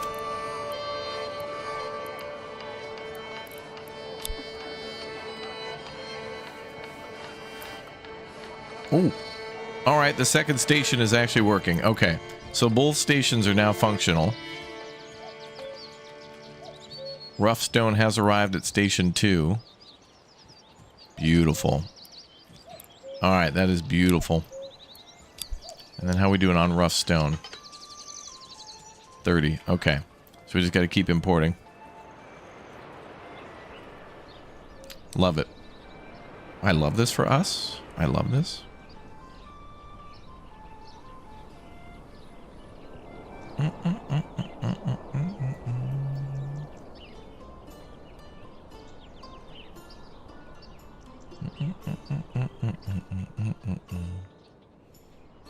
Now, I think our houses that we have, we're going to need more. How did we do on our rye harvest?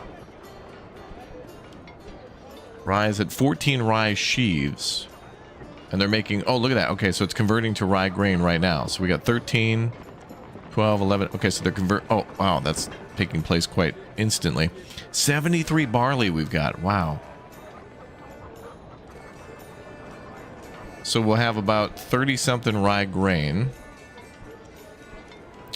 And then we can convert all that to rye flour, and then the bakery can start working.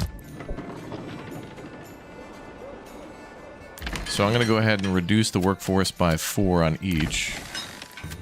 Because they're just thrashing right now and transporting.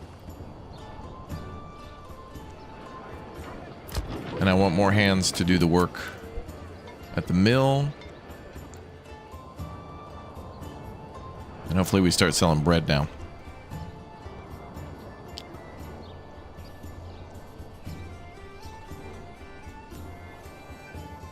Yeah, if I take the land next door, we're gonna have to start from 0 essentially, and build all that stuff. Like at this point, I think we'll just be able to import all the stone we need faster than building a village and getting it up and running.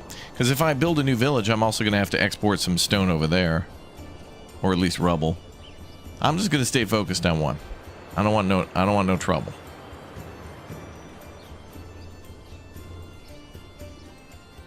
Adjacency bonus? Not sure about that.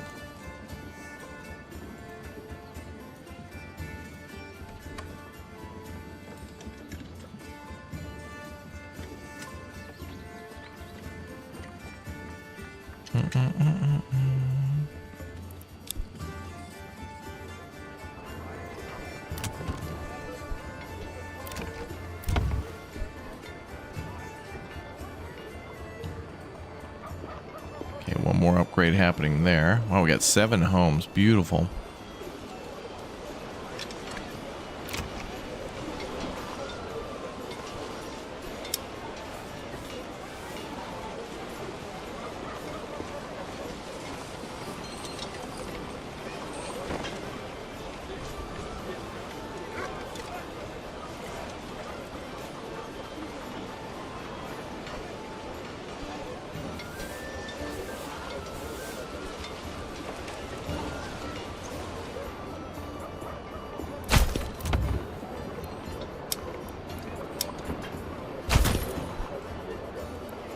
We still have a little bit more space too.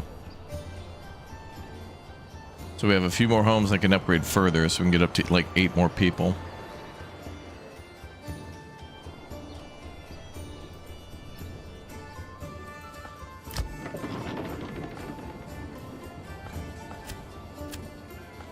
Okay, so they're transporting all the grain to the mill.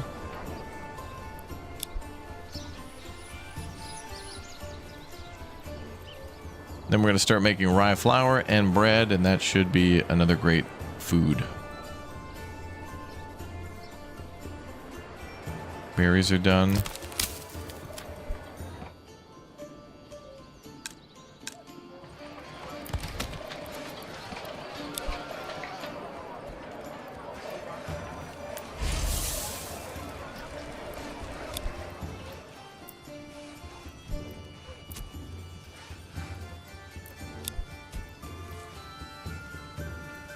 $331 dress stone. Okay.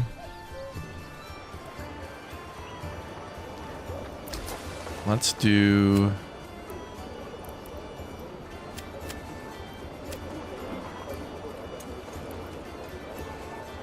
$24 out of 50. Let's try to do 75.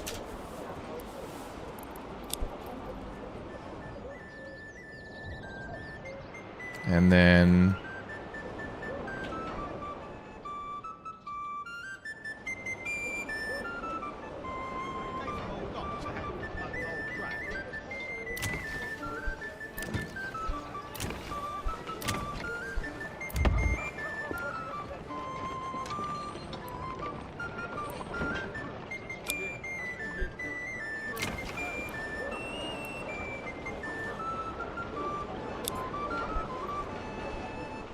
just picking our specializations now.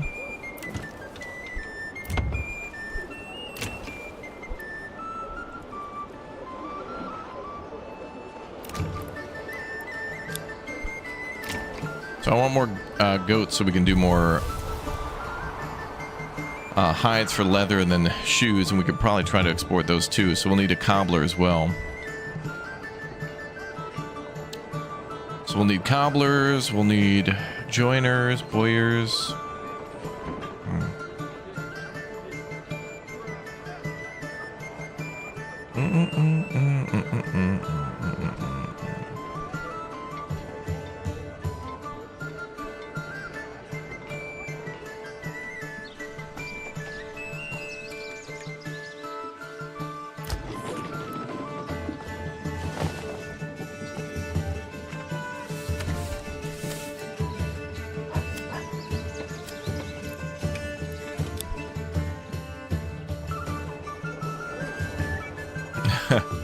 Going down a metal slide. Oh, yeah. Okay, so now next year I want to add another stone station and see if we can increase even more. But now we need more rough stone. But I'm buying more, so we'll see if that works. I have a thought that, like, if we start another village and then do a mule thing to connect the two, I feel like adding a new adding more mechanics to the equation just increases the chance for this to fire. Meaning, you know, we've got stone here. If I build a quarry and all we got to do is transport it from here to like a storehouse here, there'll be 700 million stone here and one will get transported for, like, it's not going to work. That's my thought. It probably would work, but it's Schrodinger's stone. If you don't do it, it means it's the most efficient way. And if you do it, crashes the game. That's how I feel like this beta's been. Like, we're not playing this like it's a normal, everyday Manor Lords experience.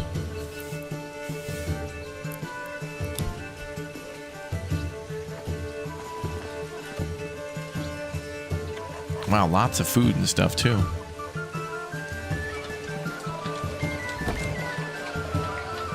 More protein is needed, though.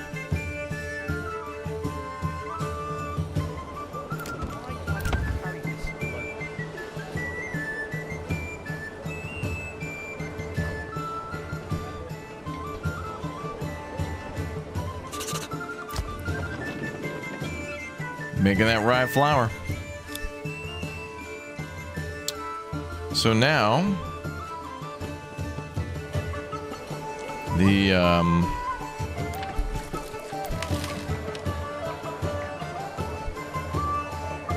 bakery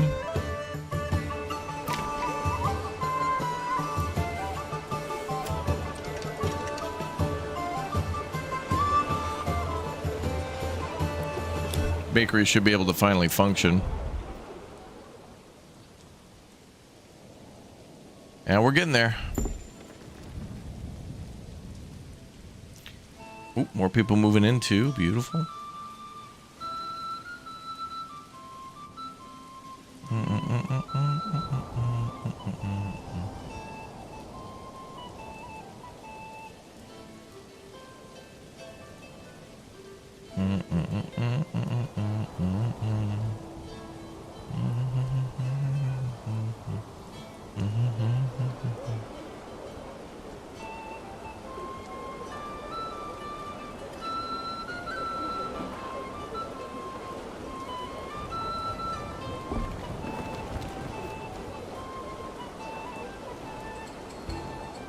And we can hunt again. Oh, we already got a hunter.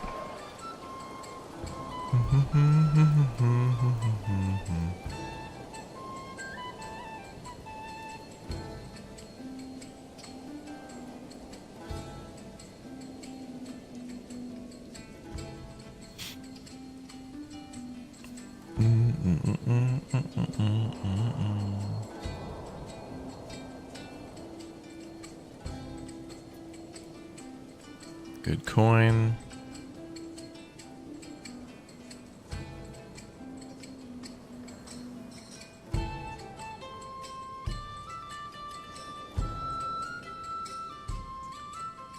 Where's malt?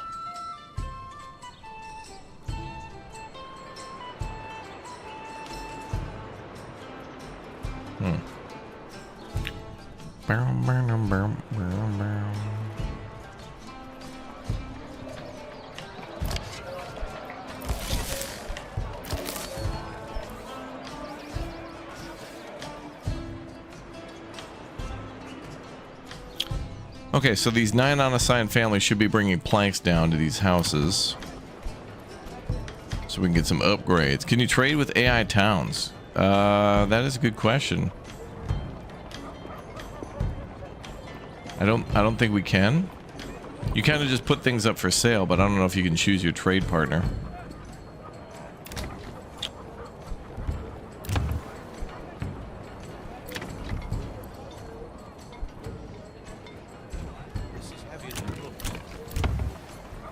Okay, these two can be upgraded with another construction expansion.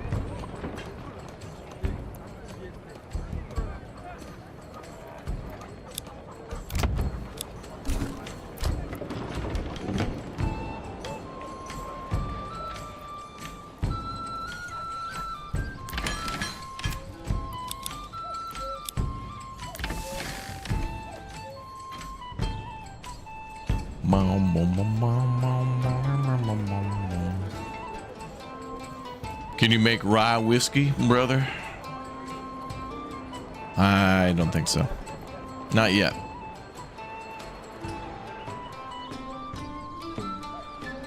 Gotta make that Kraken rum. Although, we gotta get to the Caribbean first. I gotta go back and play Anno. Anno 1800.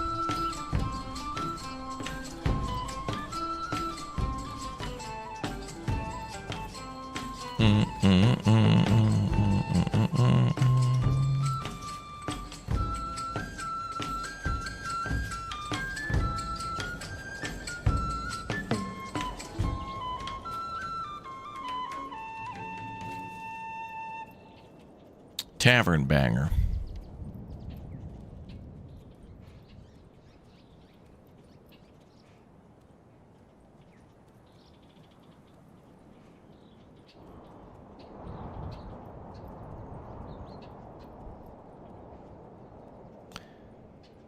All right, what's the mill producing now? Up to 6, beautiful.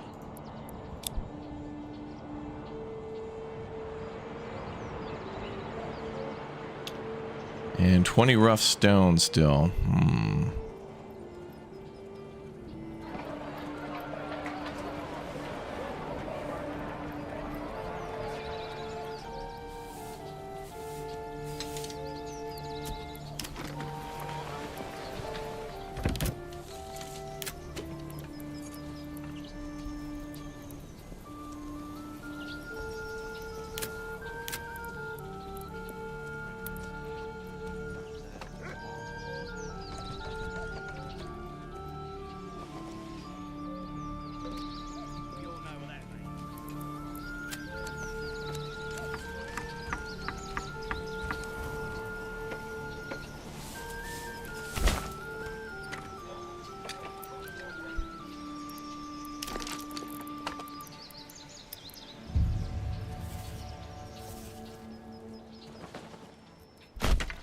I'll put it over there then. All right, I'm going to build a third one. We're going for a third stone station now.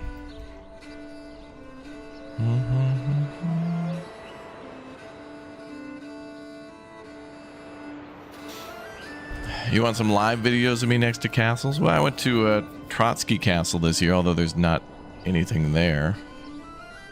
I mean, the foundations and stuff are there, but no structures built onto it.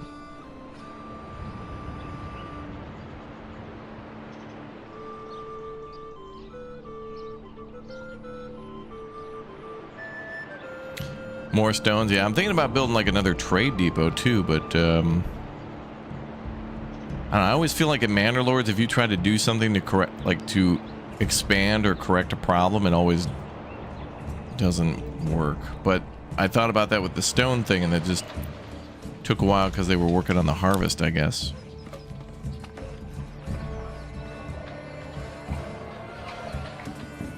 Yeah, we're working on our stone castle right now. We're finishing up the materials that we need.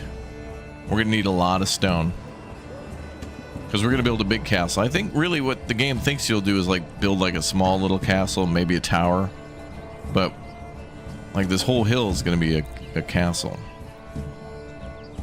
So we need a lot of stone. We're getting there.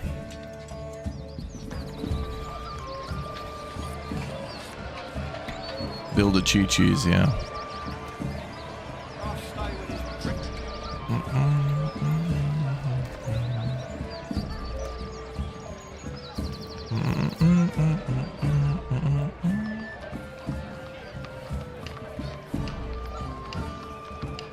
Okay, so now we're at, oh wow, 341 dress stone, beautiful. 20 rough stone, good. Things are coming in. It's flowing.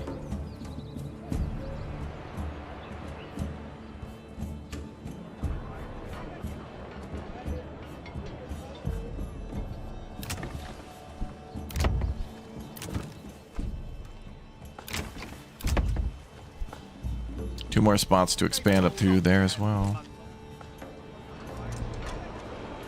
Beautiful. This is heavier than it looks. We can make the plan and commit later, right, for the castle? I think if you leave that menu, I don't know. I think I'm gonna just build it once we have all the materials, because the beta is, with all the things going wrong with the beta, I kind of don't trust doing things like that. In other words, let's grab all the materials we need, store them, and then we'll save the game and then try to design a castle.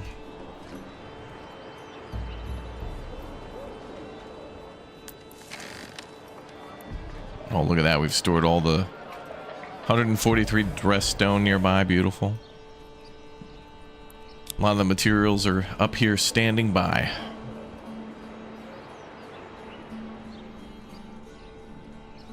Chat, you behave or I'm going to give you a Sopranos ending for the castle.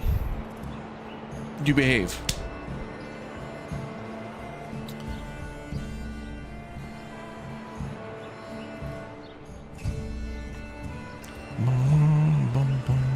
You're saving every 2 minutes so many crashes for you? Yeah, I had one day where it was just continuously crashing for me, and then it hasn't given me a problem since, so I don't know what's going on.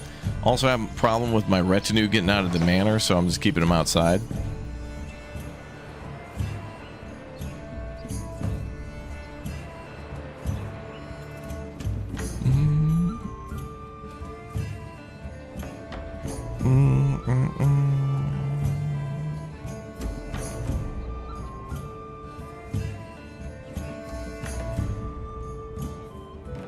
We haven't made any rye bread yet.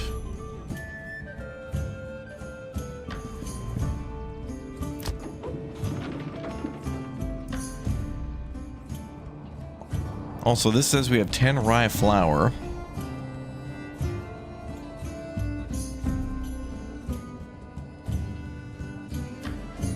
But that says 8.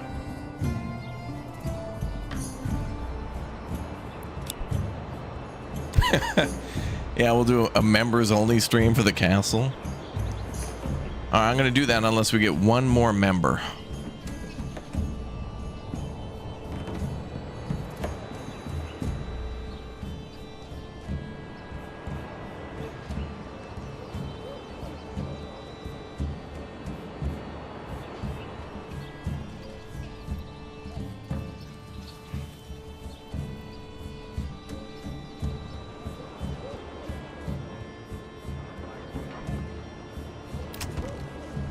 Oh, got that burgage plot to change there too, and that one.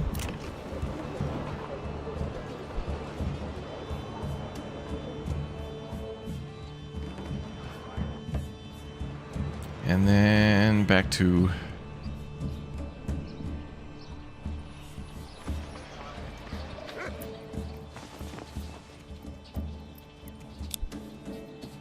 okay, are we making enough planks? 231. Wow, we're making a lot of planks.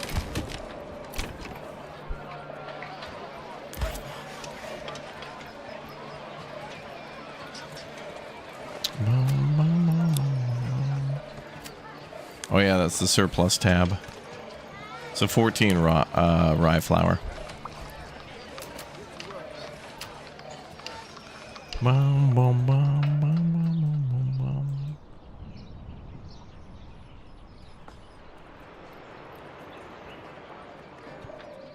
Oh yeah, community oven. We can start that up too.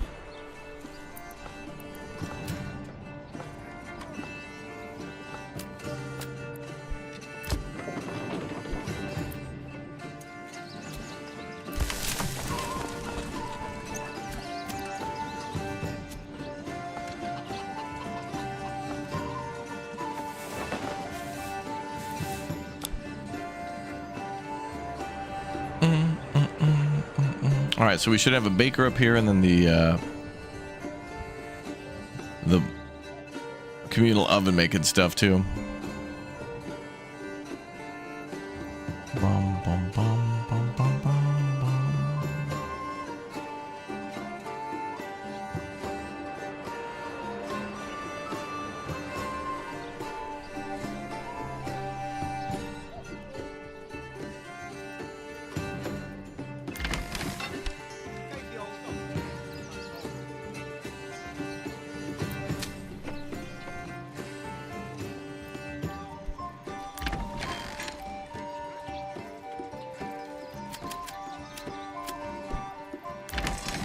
Okay, shut that down for the winter. I think they're planting crops again.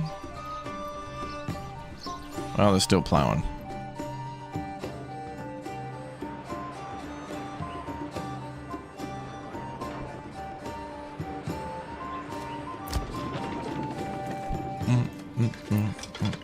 All right, so the communal oven's going to need to go get fuel, and then the rye that's next door.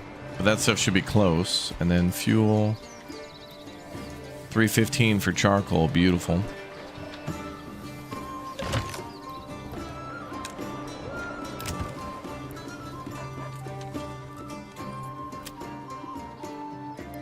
Carrots. Carrot. There's so many carrots.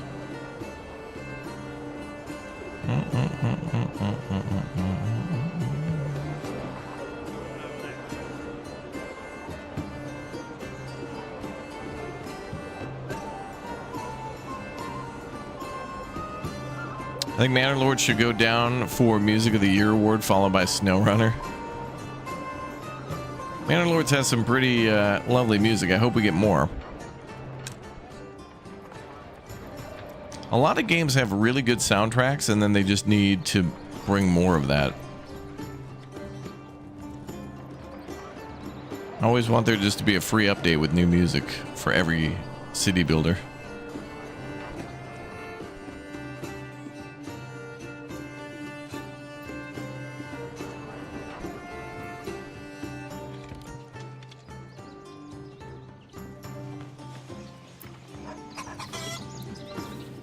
No bread made yet.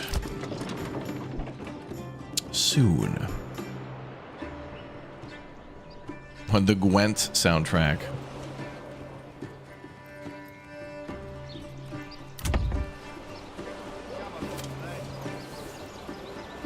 Okay. Still making good amount of ale. Bakery not fueled yet. Ale is at 14, which probably means there's a bunch in here for sale. Ooh, 19 raw stone came in. Good. 15 rough stone, though. We're going to need more than that.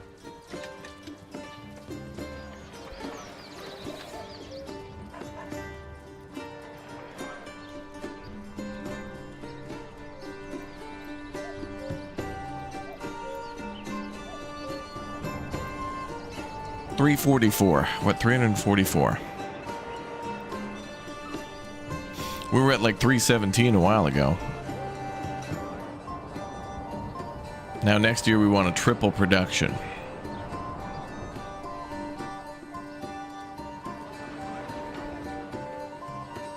What's up, Jacob?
$346.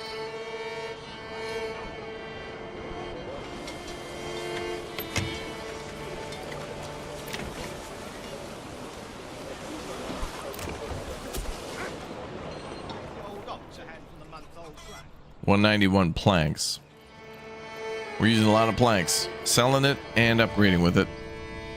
And I think we added more people to the sawmills.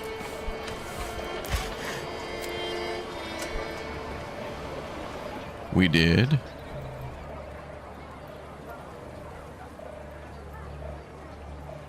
What's up, Corrupted? Welcome.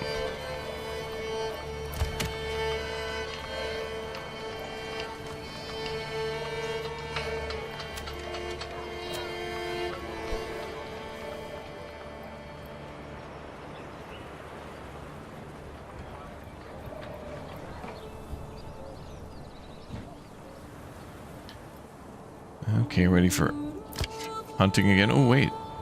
410 out of 15, but we got a hunter in there. Add another one. Another one.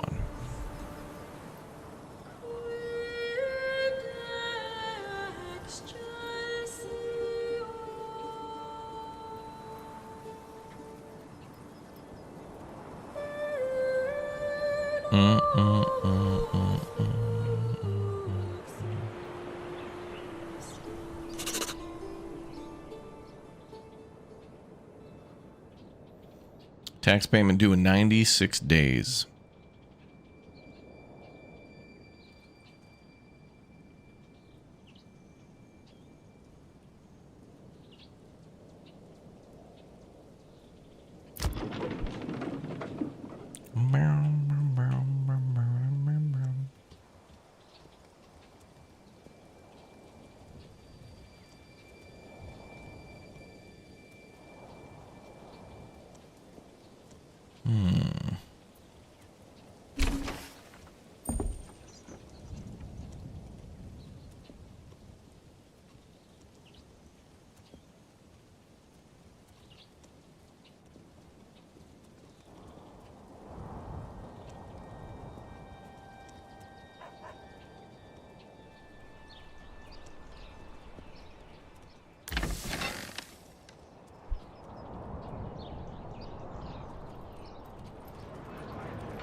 Yeah, little rocket lab looks cool.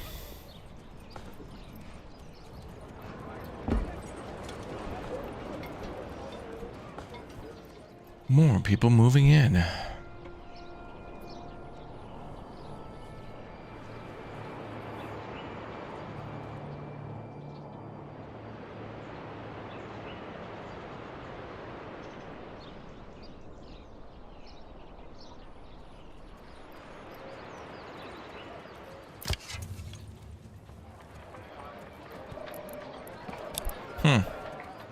Animals are completely full and we're hunting.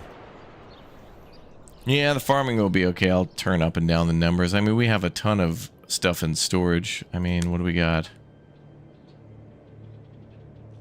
21 rye flour.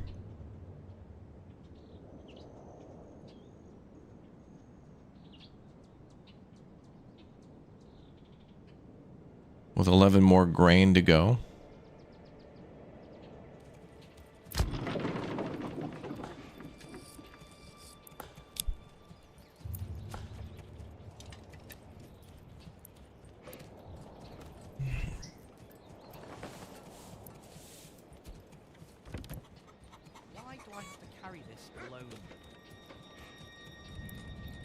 Hope they're out getting fuel.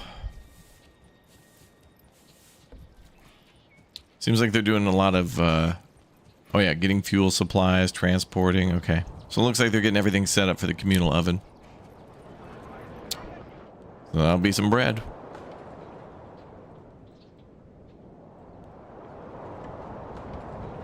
The castle's gonna be up here, kind of in a... Like, think of like how a crescent moon looks, and it's gonna have that shape. It's gonna follow the contours up here.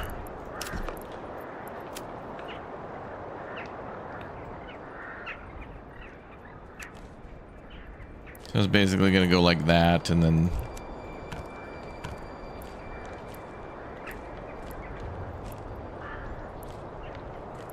something like that.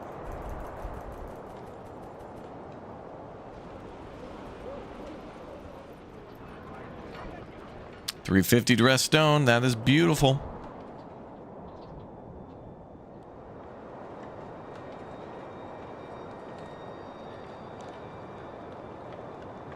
And 16 rough stone.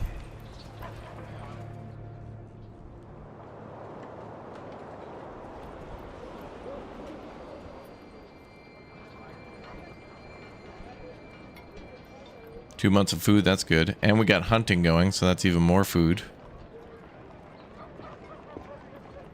And we'll be making bread shortly, so meat and bread are coming in.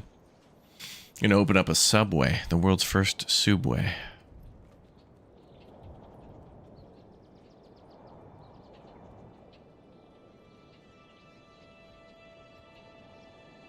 Play school, my first castle, yeah. Look, we could build it now and call it good, but it'd be like Temu, Castle Temu. Or we could build it right. There's a lot of chatters who want Castle Temu, but they're not going to get it. This castle is going to be built with stone, mortar, and integrity. Not Simpson straps, grade beam, slab on grade. Not even button board or bad wiring. It's going to be built with thought, passion, integrity.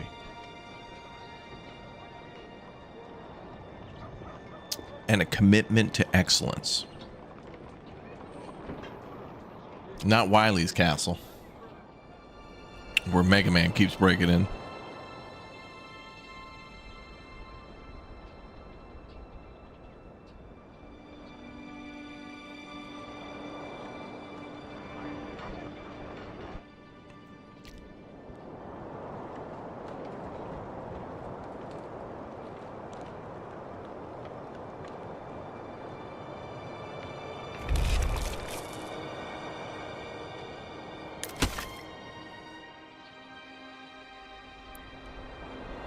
Oh. Woodcutter Lodge is full of wood, so we'll shut that down for now. All right, now's a good time for construction.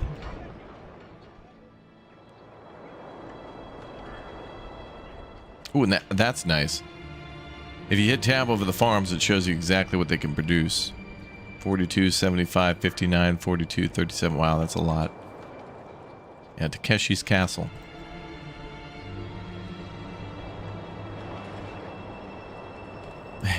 Yeah, mail order castle.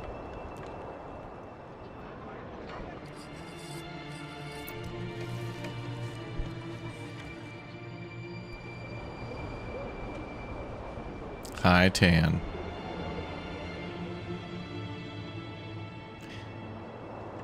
All right.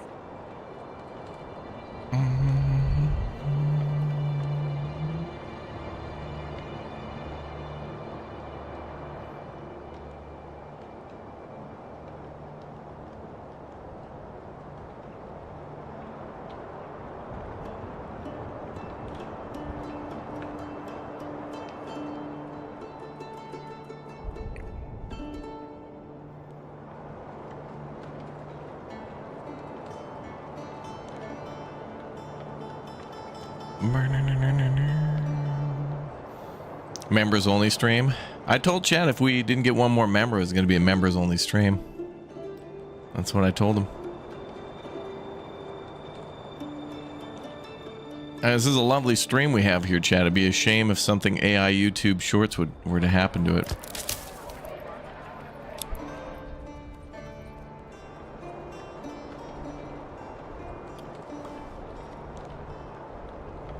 Man, how the hell could we have 2 months of food, but yet have all this stuff that I don't think they could ever eat? 81 carrots, 32 beetroots, 28 cabbages, 17 pork.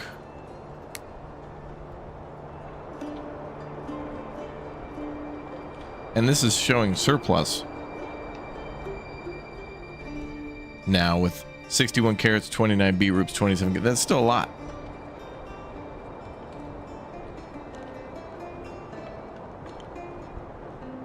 Spoilage probably. Oh yeah, you're right. Although I feel like it should last more than 2 months.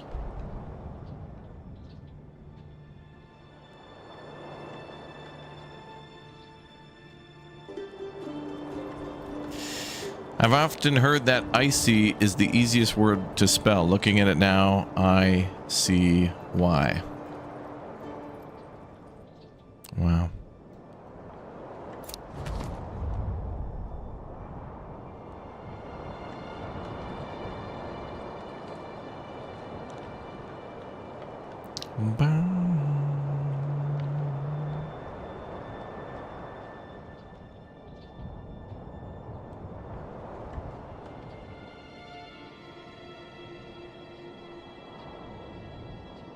All right, that's it. I'm shutting the stream down.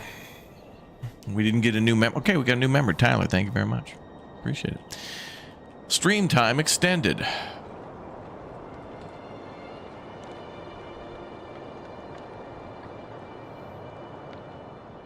I think we'll match chat minute for minute. Chat's expanded the stream by 1 minute. So we'll see if we can get one new member for the next minute in the next 1 minute. Good luck, chat. Click or tap join, become a member today and extend the stream. It's a great stream. It'd be a shame if you were to steal it from everyone else. At least that's how YouTube wants us to posture to get you to participate more.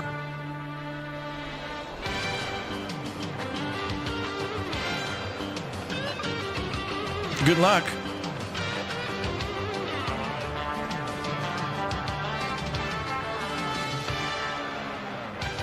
All right. Stream extended for 1 more minute by Maurice.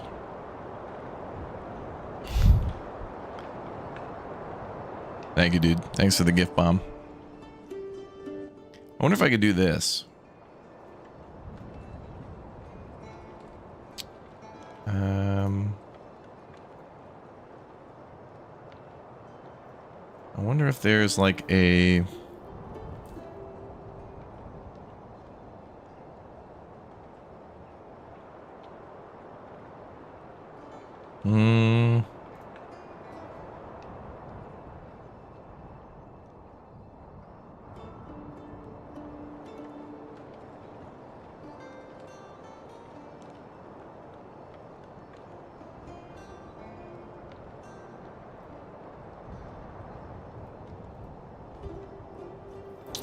wait, no, I don't see a way to do that.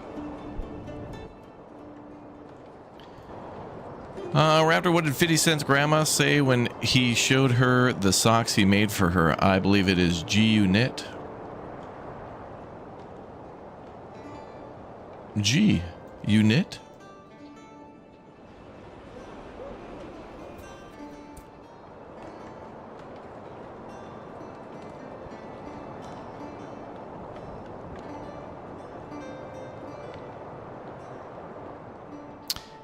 Can you make walls around the town? Not at the moment, but it is planned to be a thing of the future.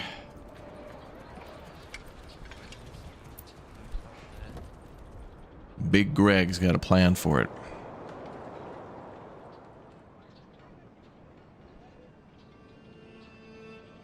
Big Greg.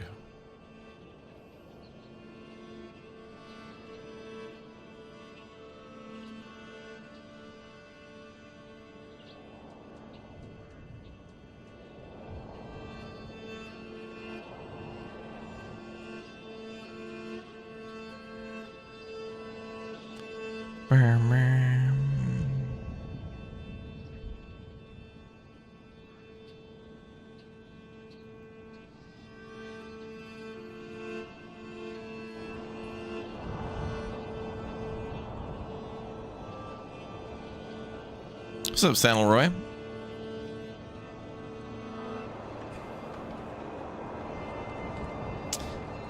Let's see. Wow, lots of charcoal. Woo, baby. Now, if we can only sell more.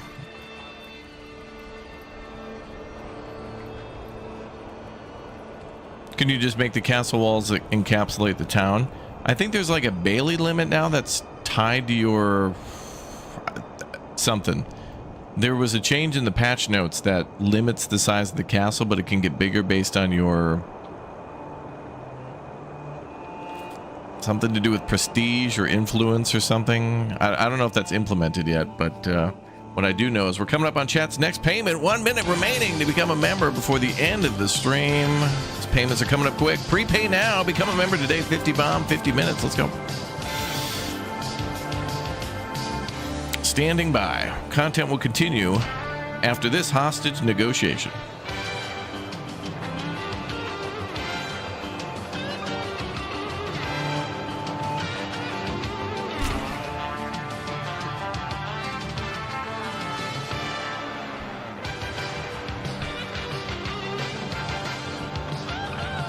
This is how YouTube wants it, so we gotta play by the rules.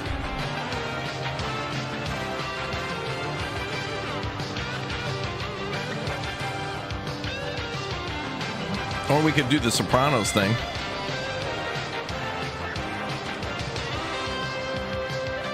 Oh yeah. Perfect. Oh, that's what we're gonna do. It's perfect.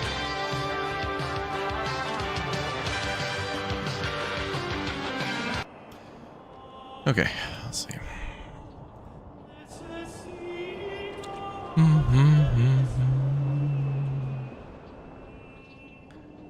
Where are we at? Okay, we're at eight additional hooses there, bud. Oh, did we make any bread? Oh my god, we did 22 rye bread. Let's go. How much grain is remaining? Is it a one? I hope it's not a 1-to-1. 18 rye flour remains. Wow, and that got us all.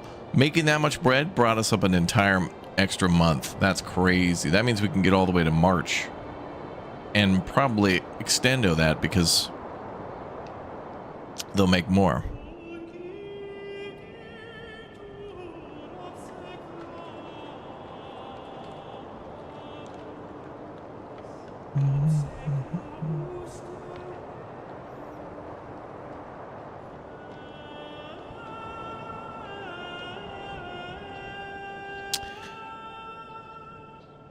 Dishonest furniture is called fabrication. God.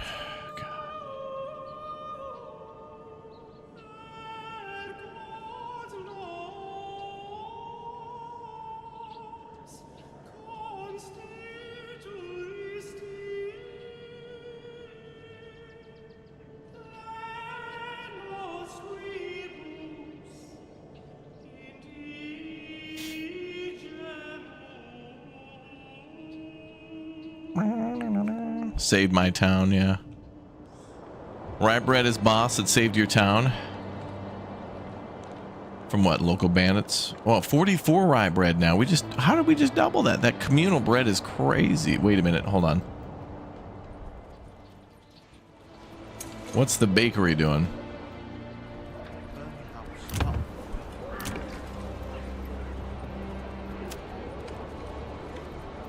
%55 productivity. Well, they're just getting started because they had to go get rye flour for a while.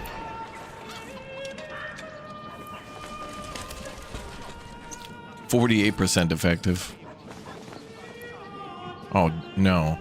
44 out of 50, and the granary's next door, and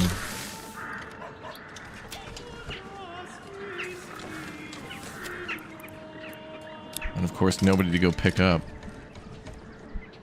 Bro, this game needs more work between buildings. Like, people at the communal oven should either be dropping off or the granary should be picking up, you know? Like, the storage building should be full. It should work in reverse. Like, you know, first the market stall should be full, then they store it in the granary, and then when the granary is full, then it should back up at the communal oven.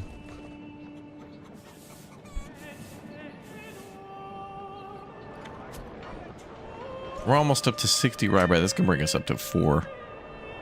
Yep, there it is, communal oven. Overloaded. I'll put one person in there now. So annoying to put storage next to a thing and then it not do the thing. And I don't want to not have it go to market. Like, I want them to have market stalls because I want to sell the bread.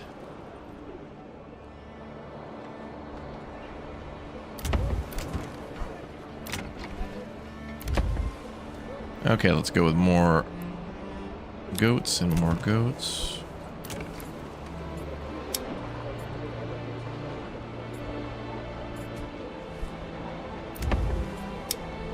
Now let's do another orchard.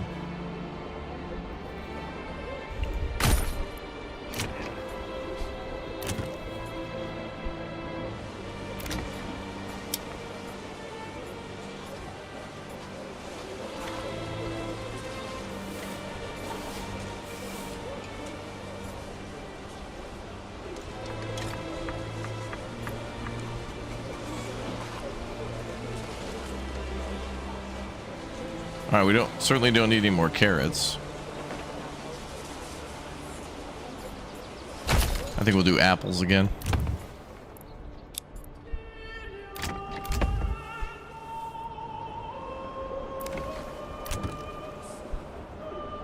Okay, so we should get way more leather. And we're up to 3 hides, 11 pelts. 96 leather. We should be selling the pelts too. That should be extra cash every time we hunt.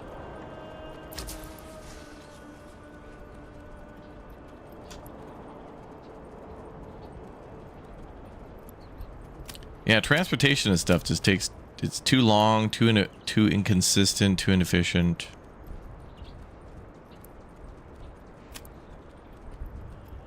Okay, we're selling pelts. Ape areas. We have at least one ape. A grape ape.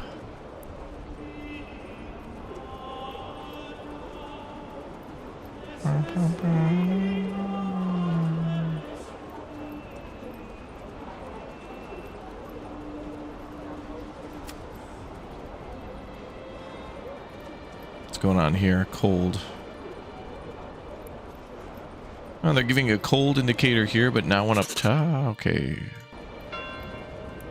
Nothing up top. Interesting.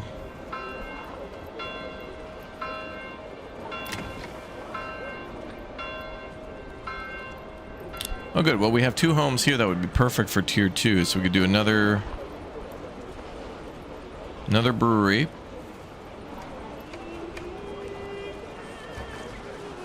And how are we doing on that barley? 358 dressed stone.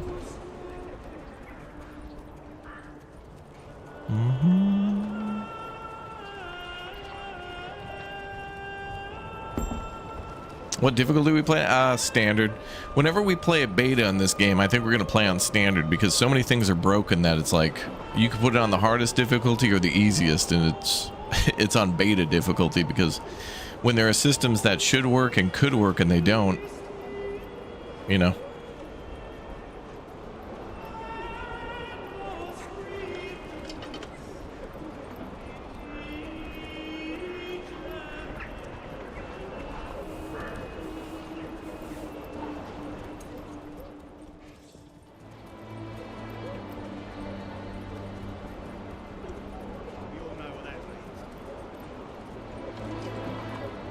Man, 412 on the charcoal? Wow.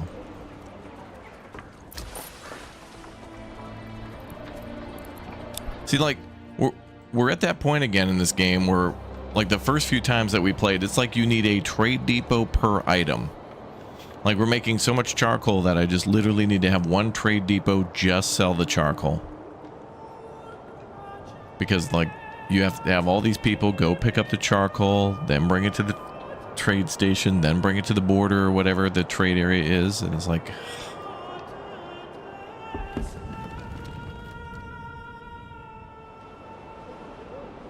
I mean, things are at least working. Like, we're making money and we're getting those rough stones, and dress stone is almost at 360, so we should be able to pay our Xbox Game Pass membership for 1 year.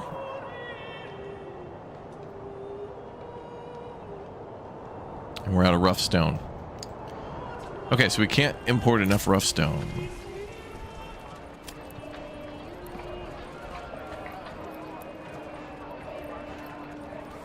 Why have to spend another winter in Albert's Harbor? I'd like to freeze me balls off. What is like to get lost?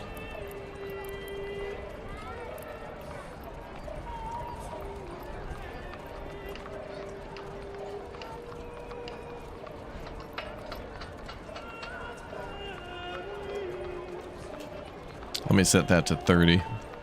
They might not be buying because we can't afford it. I was hoping that they would just buy up to the limit of what they could afford. I'd rather have $0 and items.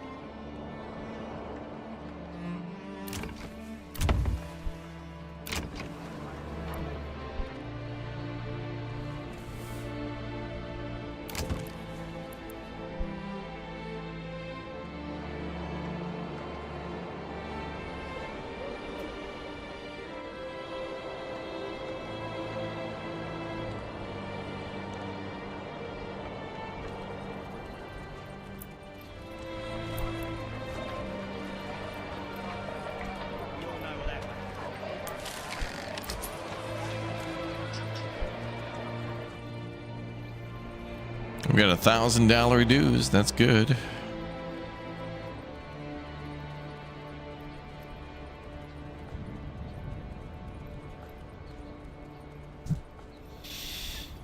Okay.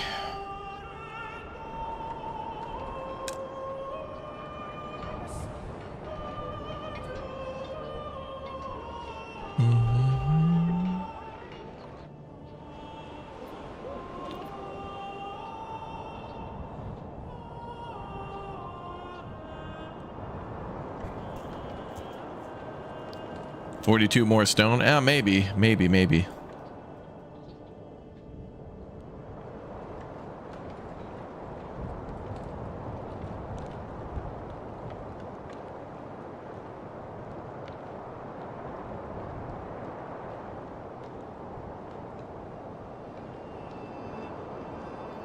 Well, these tools are looking good as well. All right, I'm happy with that.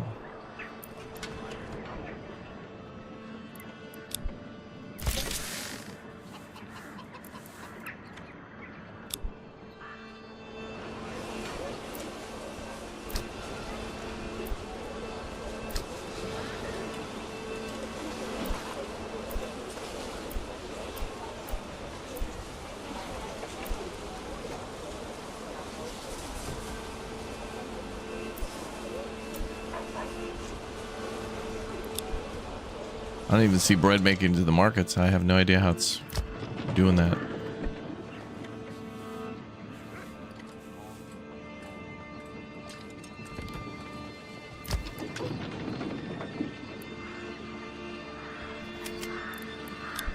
Okay, basically done there.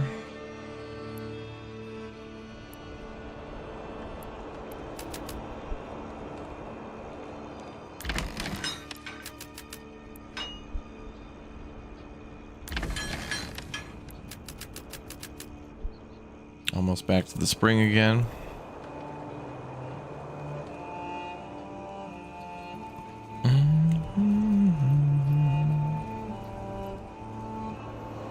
Now, we're probably not going to take over another territory. I just want to build a castle here and see how it's done. Focusing on one area and micromanaging it seems to be a good idea because of all the issues in the beta. But, you know, in order to build a castle, we're going to need a lot of stone. So we're trying to get about maybe 400 to 500 stone, dressed stone. So we're importing rough stone, which we can't produce, and we're making it into dressed stone.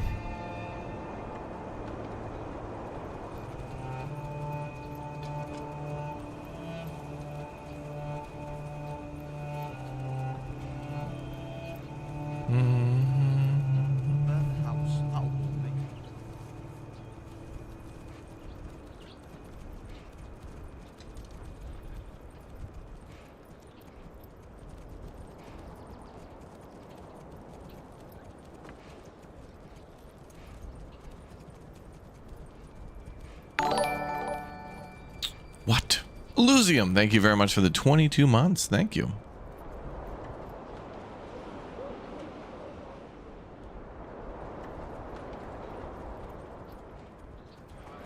Wow, we're just earning more and more money. We're exporting more than we can import. And I have a feeling if we built another trade depot, it wouldn't help somehow magically. Oh, it just crashed on you while building your second town? I did have a couple crashes too a few streams ago, I think, but so far so good. I'm still superstitious though.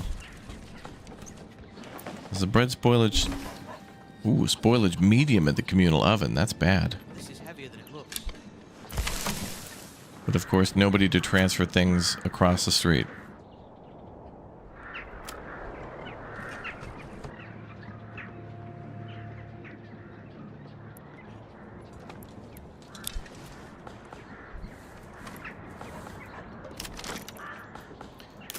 If I built another granary just for bread, I have a feeling that wouldn't work either. Telling 3 people to work there and only gather rye bread. Something tells me they would just sit there and nothing would work that way either. Are we mining our manors? We are. Yep, we sure are.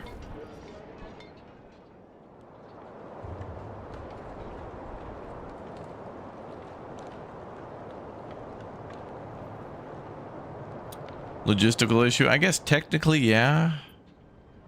I mean, I just don't know why people are... I mean, there's somehow there's nothing ever in any of these granaries. Houses are overflowing. There's nothing ever at the market, so it's like, where the hell is everything going? These houses are producing cabbages and such. And sometimes are overflowing and then nothing gets transferred to where it's supposed to go. I don't know.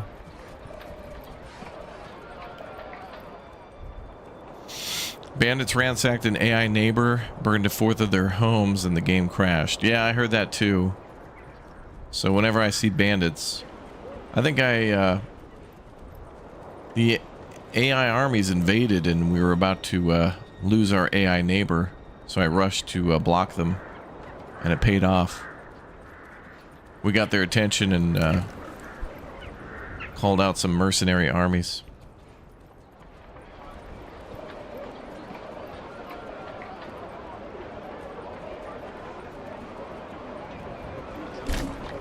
We are still making stone, though. We're at 365 now.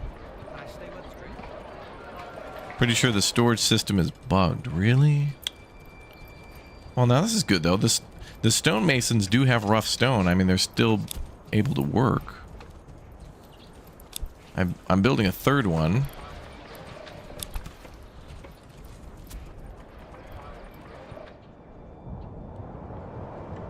And then see, here's the other problem, Chad, is like if I was to take over this territory here and we were to start mining that rough stone, one, it would take a while, and two, I would have to get pack mules to transfer it from one territory to the other. Like, in order to cross these borders, you have to do it through, you know, a magical way of using donkeys, basically.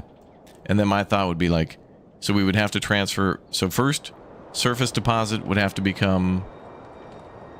We would have to get rid of the surface deposit, which only provides rubble. Then we have to build a quarry. Then the quarry needs to deliver rough stone to a storehouse, because that's probably going to get backed up. Then the storehouse has to deliver to the mules. Then the mule has to transfer it. Then it has to be dropped off. Then it has to be picked up again, probably to be brought to another storehouse. So then it can be then distributed to the stonemason stations, and then those the dress stone needs to be stored in another storage thing. So the amount of times that it has to go from a storage building to a storage building, like let's just say it's up in the air, like it's in transit, there just seems to be such a potential for it just to be lost. It's crazy.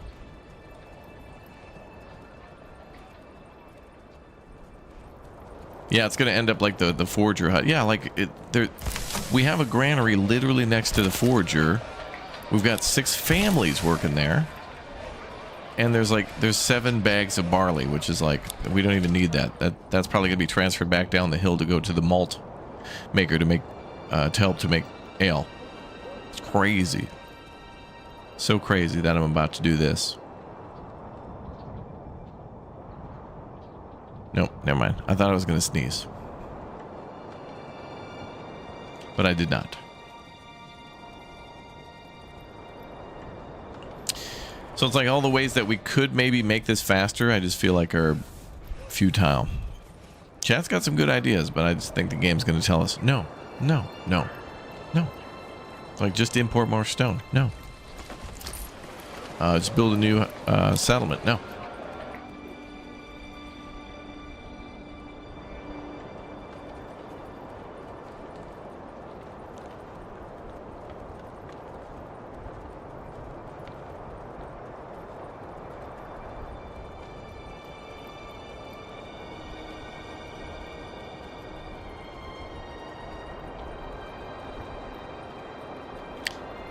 Love the game and hate it. Yeah, I don't know why we're still having troubles with like things disappearing.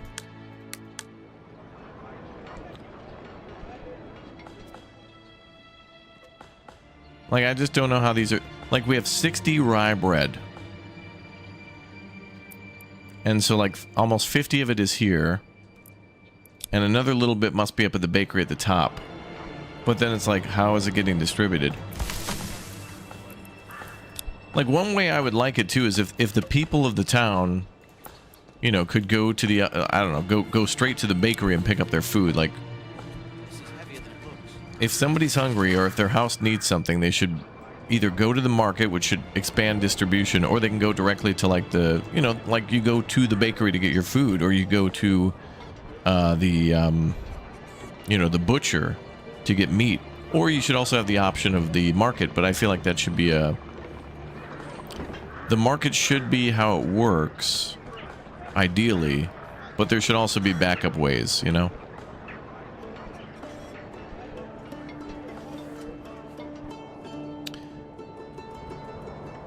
And now I'm really terrified of building the castle. Like, if we're going to build this castle, I need to shut down, like, I need to get... We're going to need to have, like, 30 unassigned families to build that castle, to have enough hands. Because I feel like every plank, every brick, everything is going to have to be brought over by one person at a time. Maybe it won't be that bad.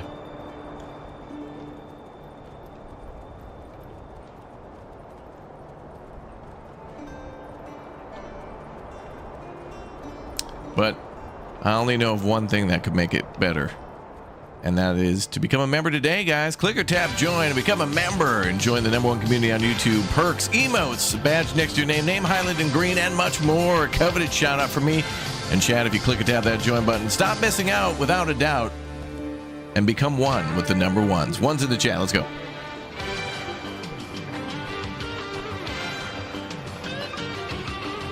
I'll wait. Actually, we're going to do Sopranos. Chat's going to get Soprano'd.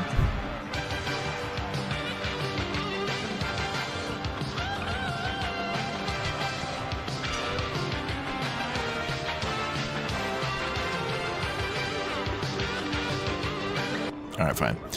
Okay, let's see. What else is there? And apparently somehow 3 months of food, which I have no idea how that works. I don't know. This is like, you know, honestly, this is starting to slowly become, like, let's say Todd Howard retired and wanted to make a city builder. This is a Bethesda city builder at this point, where it's just like, I don't know how things work. There's problems. But as I said earlier at the start of the stream, we just got to be patient now. I mean, I think now that the team's together and new content's coming out, which proves that they're still working on the game, now we got to see some of these real issues that have prolonged since day one start to be finally clobbered, just obliterated, never a problem again.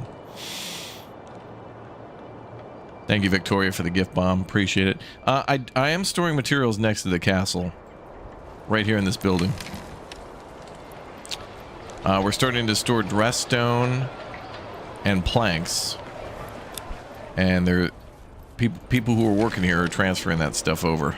I got 2 people working there. Oh, and actually this thing is full, so let's upgrade it. Actually, let me unassign them, then upgrade it.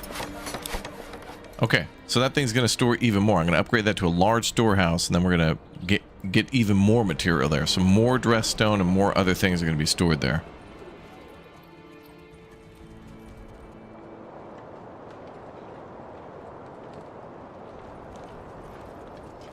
Interesting.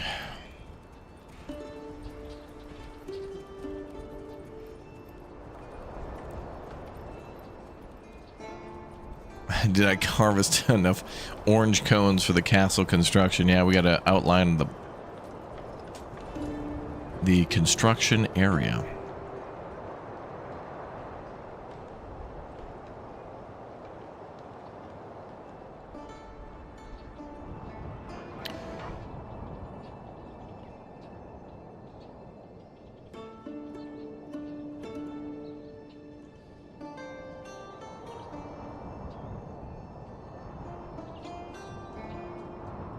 Michigan State Flowers road cones. Oh, really?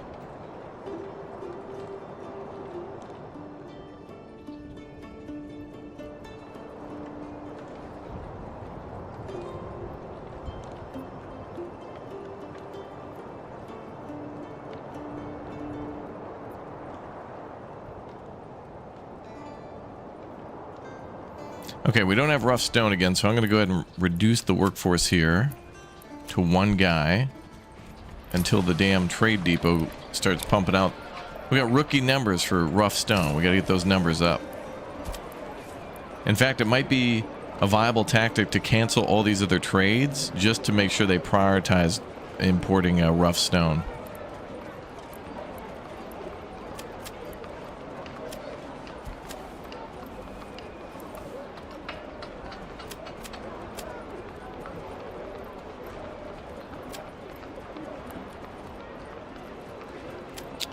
So, under commodities, okay, we're exporting ale, good. Pelts we're exporting, good. And we're importing 30 rough stone. I just wanted 30.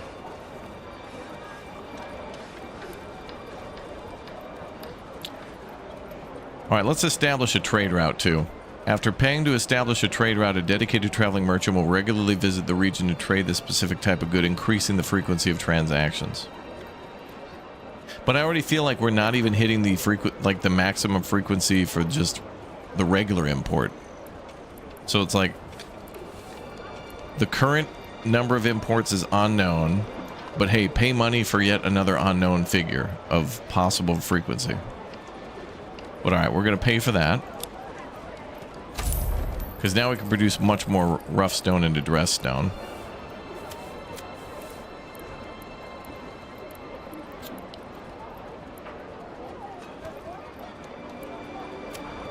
And then I don't think we have to do anything else because everything else is fine. What about fuel? We get now. Everything else seems fine. Okay, so we're gonna try to import a lot more stone.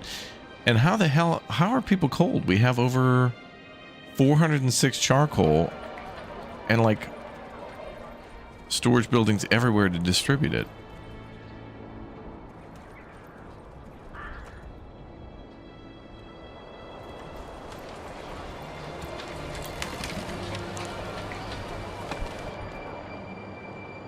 I don't know how we're still having issues with basic math in this game.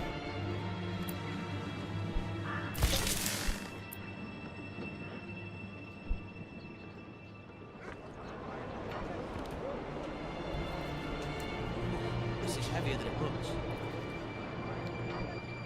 Market reach. I don't know. I mean, I got a marketplace down here for this town.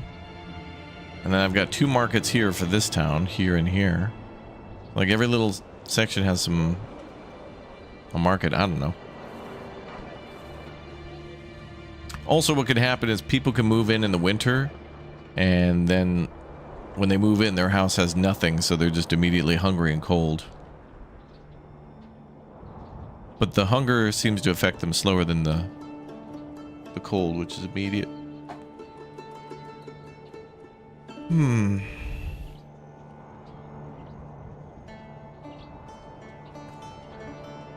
Do we have enough market boosts in the market area?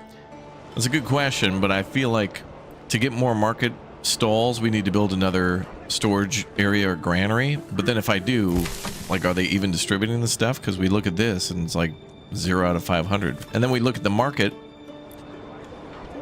Like, look at this. Productivity is 0. But there's people working the stalls. But then the stalls have food at them. Like 1. So how the hell... And what's weird here, too, is like... If a granary can have a market stall, then is the productivity not take into account the effectiveness of the food stall? Like if people... I mean, let's say the granary was full and people are at the marketplace selling food, but everybody also is not hungry, then it would tell you productivity 0. So then you think to yourself, oh, I don't need my market stalls anymore because they're not selling anything. But it's like, no, you probably do. I don't know.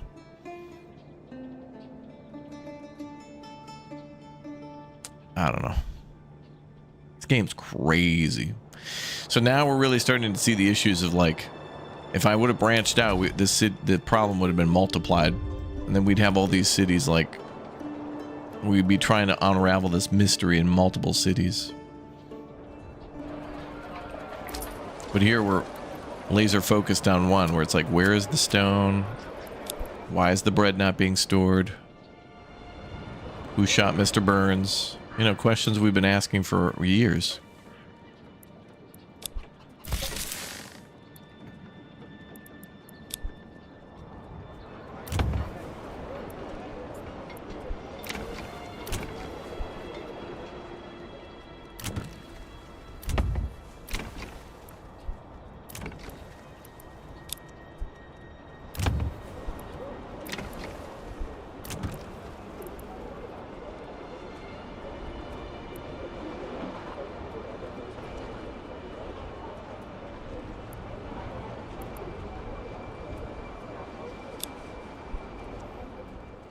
Gonna go apples again.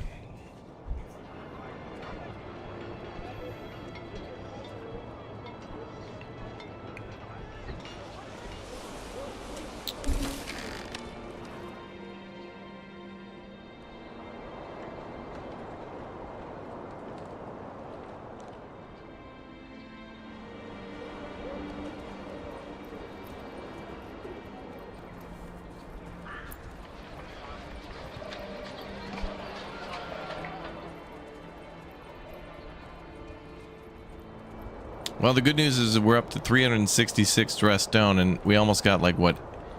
In the time that rough stone was coming in, we got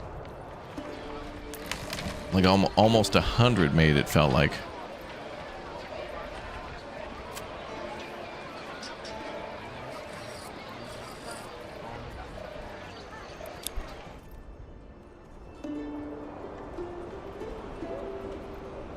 What's up, Stanley? Okay, large storehouse is complete. Good. Don't sell anything. Okay, so now I just want the large storehouse to just only stock things related to castle building.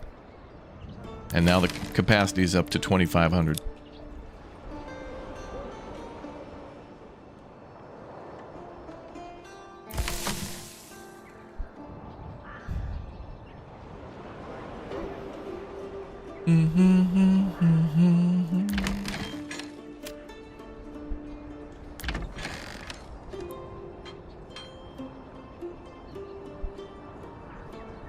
Okay, they're about ready to start farming for the year. What do we got? Looks like rye, barley, and fallow for 1 year. That's crazy. This is going to be a big year for farming. So we're making a lot of barley and a lot of rye again. It looks like the yields would be pretty... Wow, the yields could be pretty crazy. 37.42. I think each of those also equal 1 bag of grain. And I think the flour, it equals a lot of bread. And we still have 51.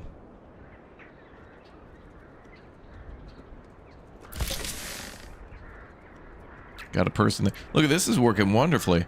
They're not working at the market stall. They're just in charge of grabbing malt, and they're doing exactly that. Oh, and other grains as overflow for the farm if it needs it, but it usually doesn't.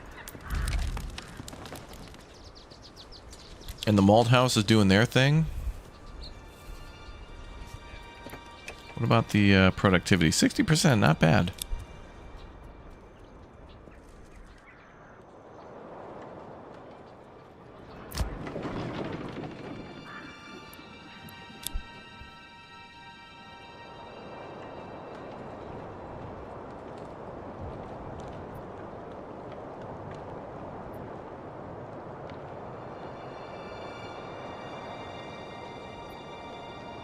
Yeah, we're over $1,000.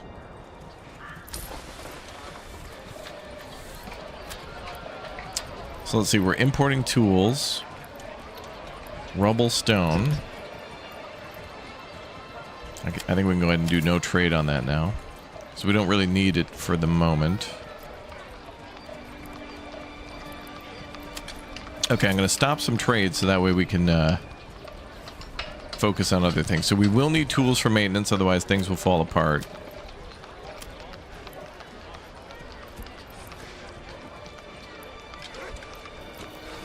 And we're exporting pelts because we need more money to buy the rough stone. So we're exporting pelts, importing rough stone, importing tools, and that should be it.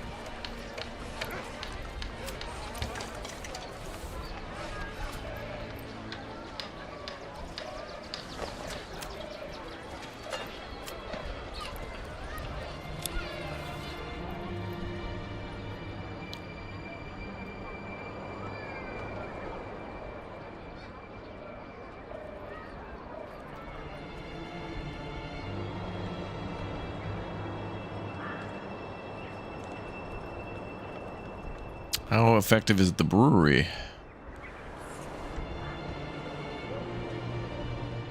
Over here. Okay, the bakery is at 57%. And the brewery is at 74%. Not bad. Okay.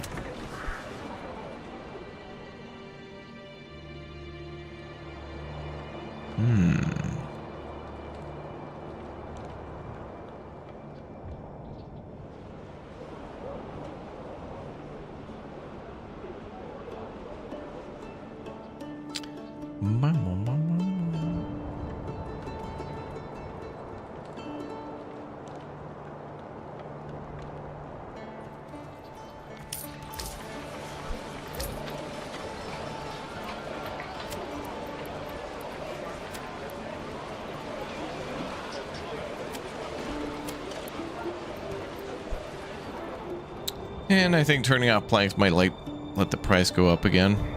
I think it's still at 1 though, but maybe it goes to 2. Same with charcoal. I think that can go up to 3.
All right, animals are good.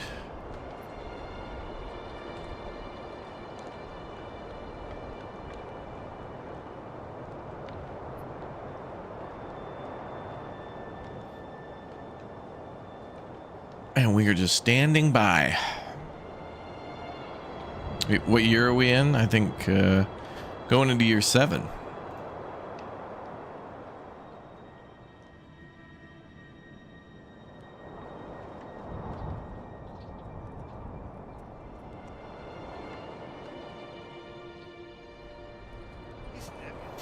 Ixion? Ah, that was cool. Ixion was a cool game.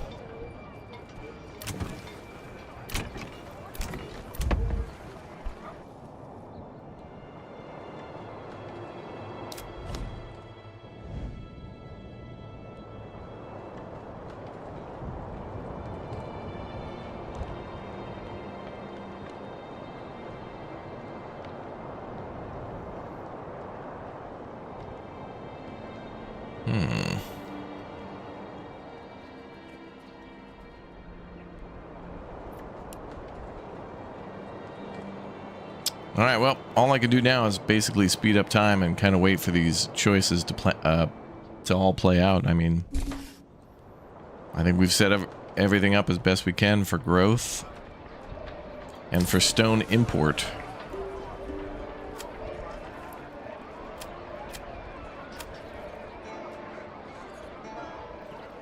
So we let it happen.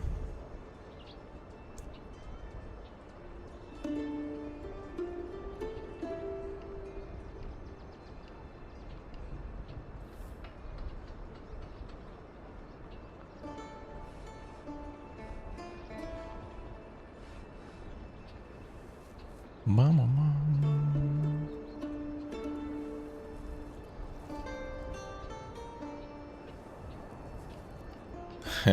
7-year Sabbath. Let the land for rest. Yeah.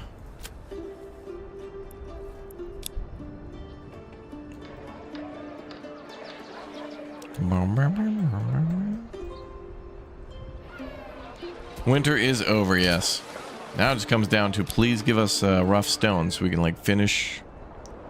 If we can get a big delivery, preferably 2 of rough stone, we can, you know, begin the first starting final last. Phase 1 will be complete. Phase 1.1 begins.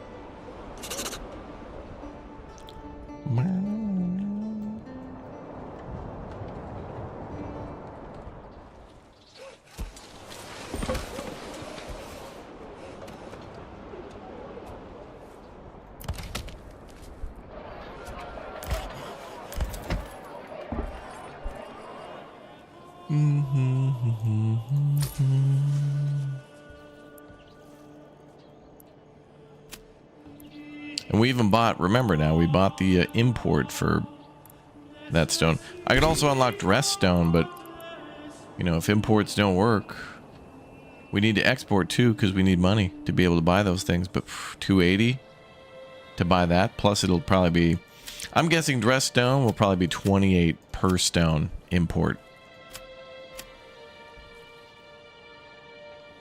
14 per rough stone. Just 1 stone, 14. Crazy. That's crazy, my guy.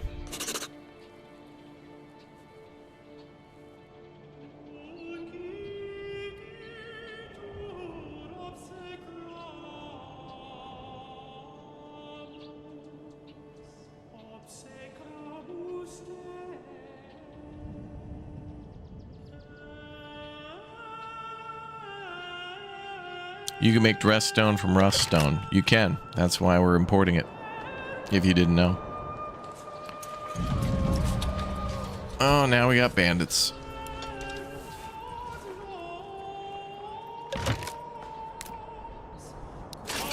Let's go deal with them. import dresses.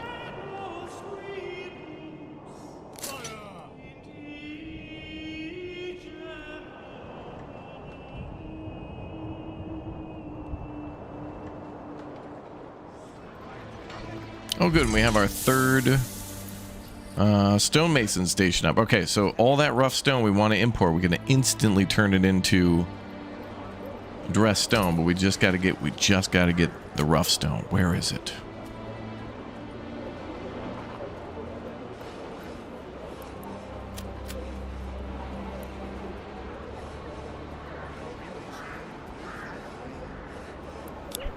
I guess the other problem is people are sick from time to time, so they have to be on PTO.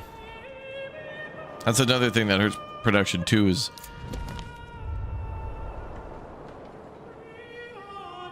you need herbs for sickness. Hard to get those in the winter though, but now it's spring, so now we can get herbs again. Herbs. Won't be good.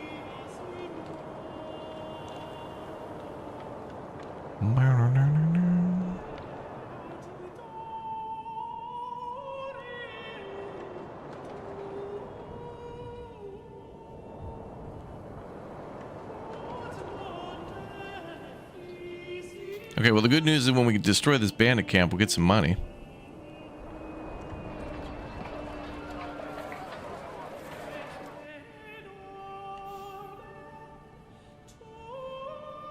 Hides are gathered by having goats. Goats are slaughtered automatically and they produce hides. And then hides can be used at the tannery to make leather. And then leather can be used by the cobbler, which is a tier 2, tier 3 artisan home that can be basically used to make shoes.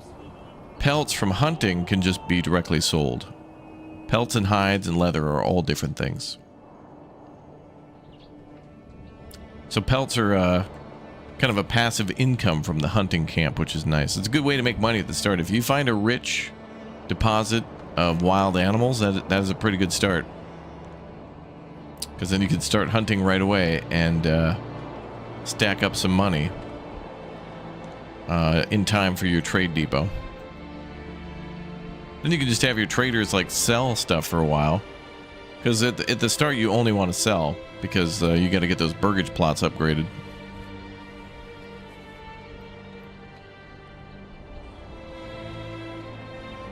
Oh, wow.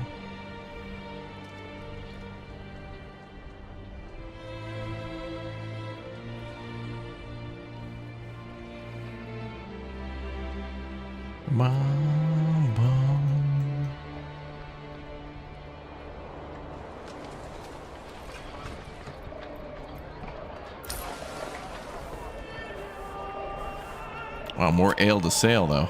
Ale for sale.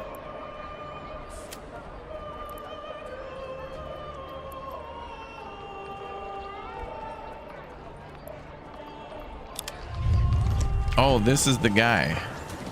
All right, so this dude right here on horseback is gonna ship in some rough stone. Hell, I'm gonna try to go up to 50 then. Now that we got a bigger trader, like a more dedicated trade route. Oh, he looks like he's leaving the map maybe to buy. I don't know.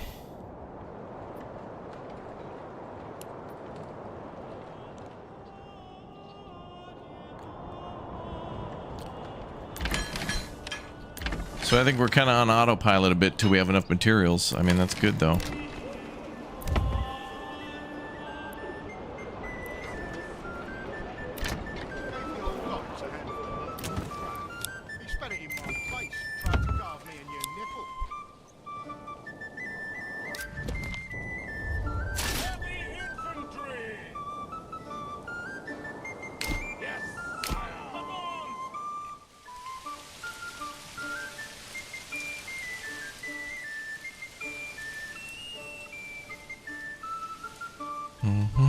Yeah, that rough stone is rough.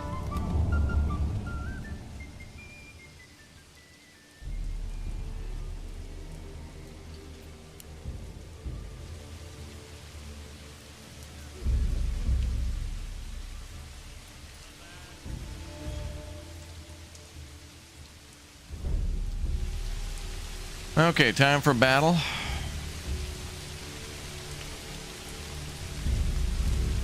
And then we're gonna go get that money from the from their camp.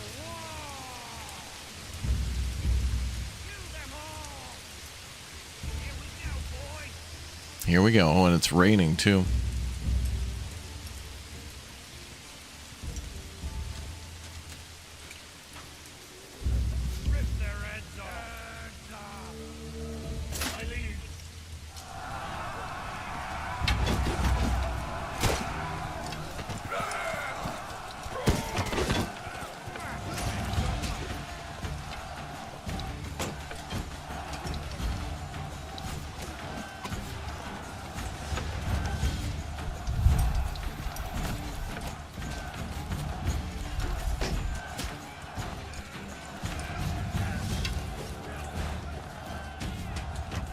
And they're almost dead.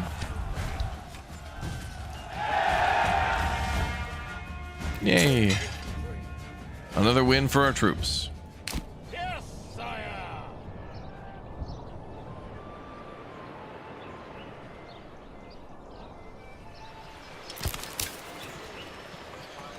So the Forger hut has 17 herb and 17 burry.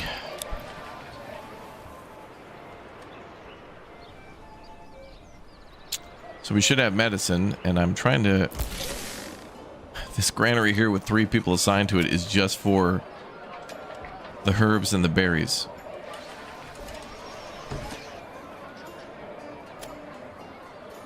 And nothing's happening.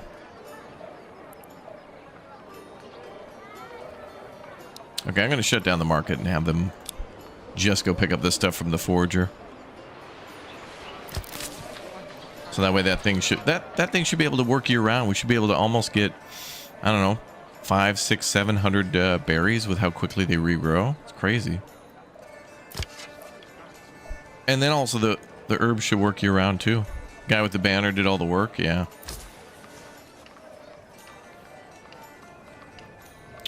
Okay, so that guy's on the way.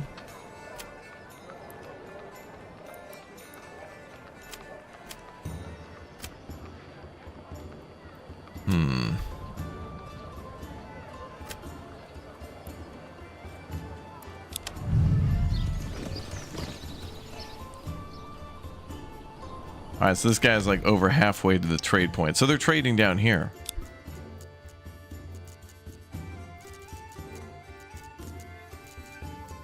So they got to go halfway across the map and back. So a whole map length, but hopefully that means we're going to get a ton of stone.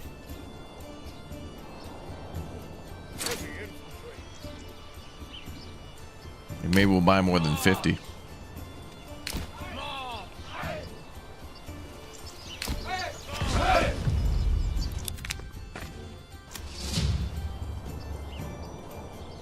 RTB.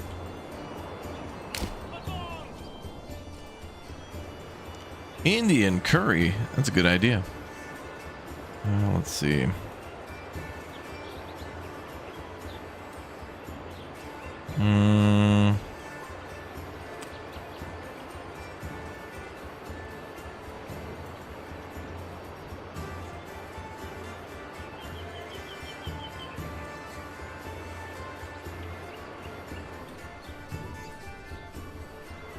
Oh, did we gain wealth twice? Okay, so if we're importing, if we import 50 stone, or what are we importing? So 50 stone times 14, so that's what, $700 import price? And we're at 14. Okay, so that's half our money. Well, this guy's making his way through enemy territory. Wait, are we trading with the neighbor? Or maybe he's going down here. This guy doesn't have any stone deposit.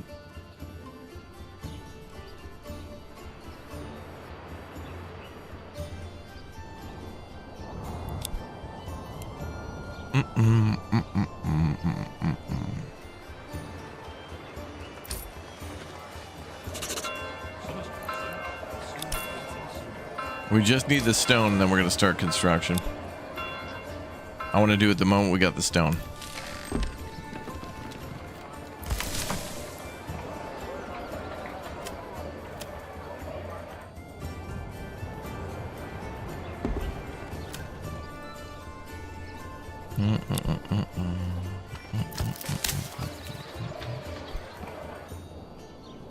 I hope that granary is going to get what they need to go get.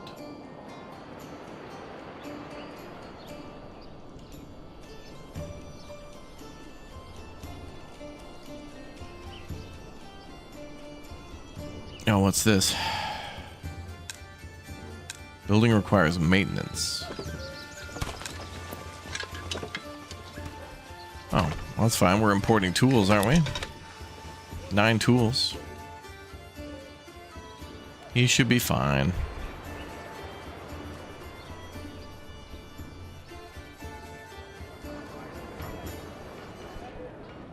He's heavier than he looks.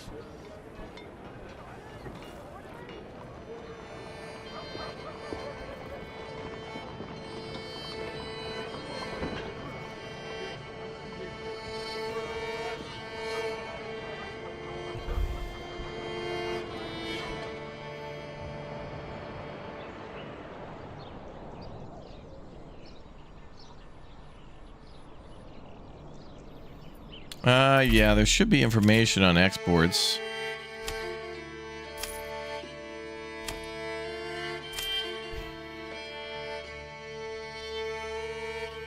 So we've made 6,000 off charcoal. That's crazy.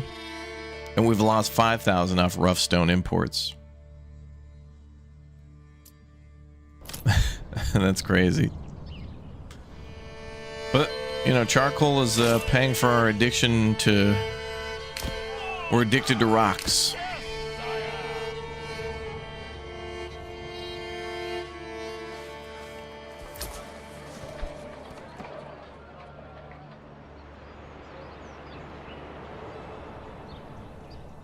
I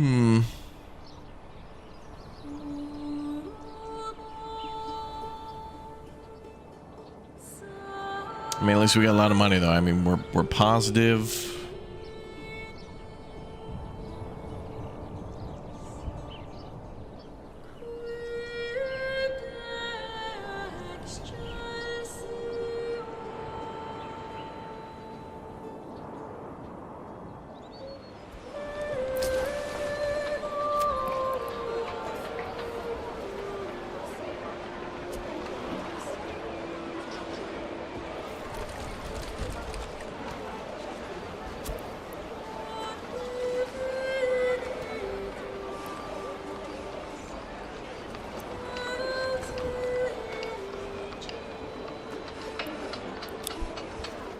Man, I'm thinking like maybe we should import 100 so then each of the stone dressers can have like 33. Because we have 3 of them. People still cold? Yeah, that's weird. It disappears eventually. Every once in a while there's like a fuel house problem. Like where the houses are not getting fueled.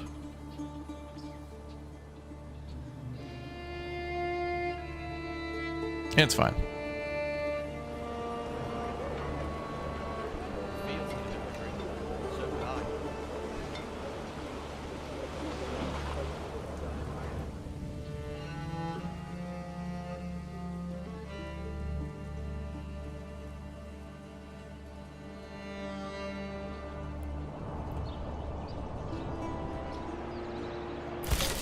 Oh, thank God. The granary is actually gathering herbs and berries. Which means the forager could last longer. I think what I'll do is I'll keep this granary here, and then when other things get full, like carrots or cabbage or whatever, we can activate that to be able to gather the other vegetables that are there. And I also want to upgrade it. I think I want to build another granary just for the forager. Just like right here.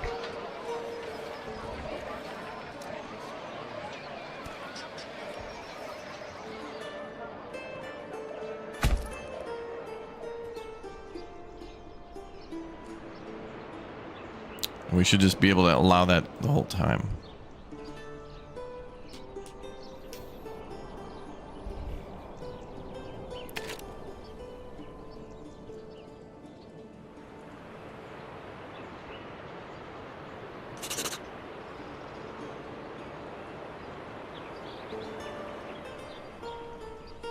All right, where's our stone?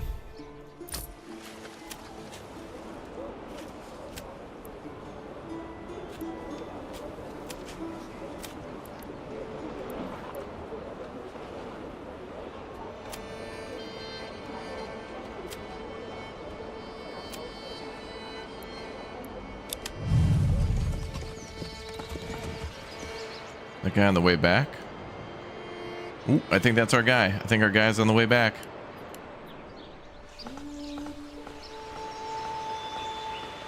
Okay, that's the stone guy. But what I fear too is that, like, when you do that, it's like your people don't go on the trade anymore. It hires like a merchant to do it, like a third party, and it's like I want that in addition to. Now, there should be more ways to adjust frequencies of certain trades. Like, sure, trade these numbers of these things, but make these other things priority. Because the building has some pretty good storage. It could store up to 500. So, you know, 20 ale, 50 clothes, bunch of bread. Like, if you were selling and importing those things, it's still got a lot of room. Vroom, vroom, vroom. A lot of room. Yeah, that's the guy with all the rough stone. When he gets here, we can turn it all into dress stone. And we're at 366 dress stone. We need about 450, 500. So we're less than 100 out. At least to start thinking about, talking about, discussing the possibility of maybe making a castle at some time in the future. Perhaps. Allegedly.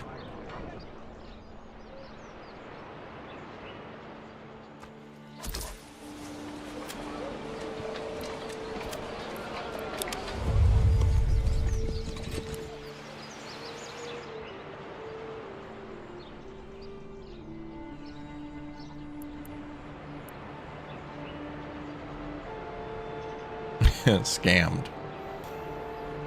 Look, I feel scammed because I'm trying to buy some damn,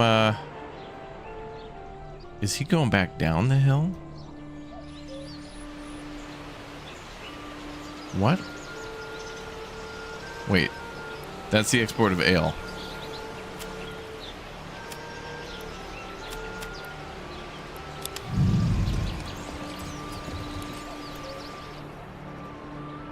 Oh, rough stone guy's almost here.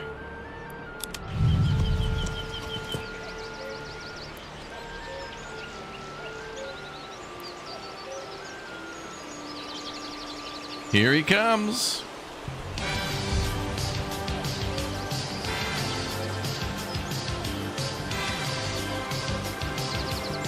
He's almost here.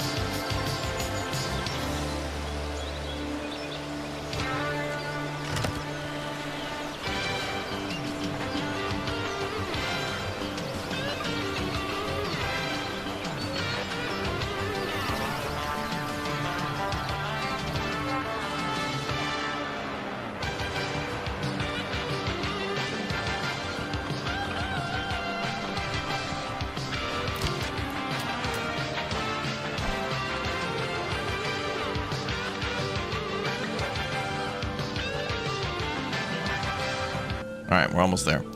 We just need, yeah, the cart is empty, I know. You never see what's in there.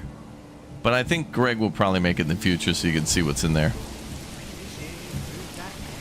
Because, like, here you can see this guy's transporting firewood, and you can see it in the cart. But the big trade wagons are always empty.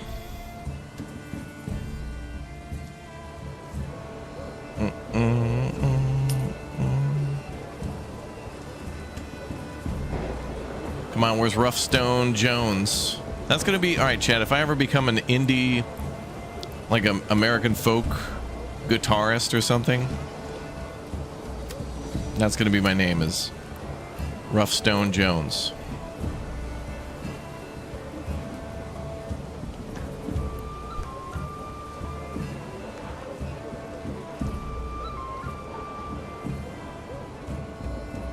Come on, where's the guy? Oh, that may have been him. Oh, I think he just made his delivery. He's going back.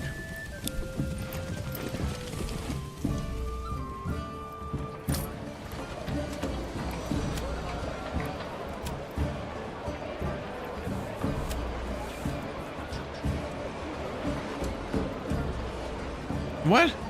0 rough stone?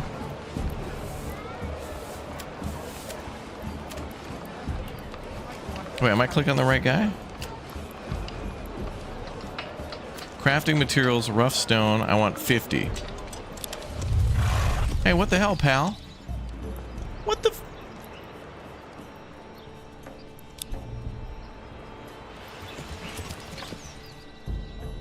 What the hell? The guy went all the way down the hill through like the neighbor's town to go over there and then came back and nothing. How could I not import any of that stuff? House is missing maintenance.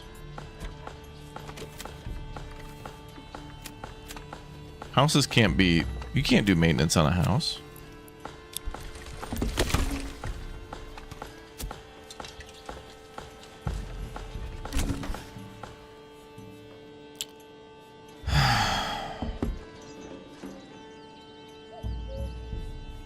It's a full stun lock.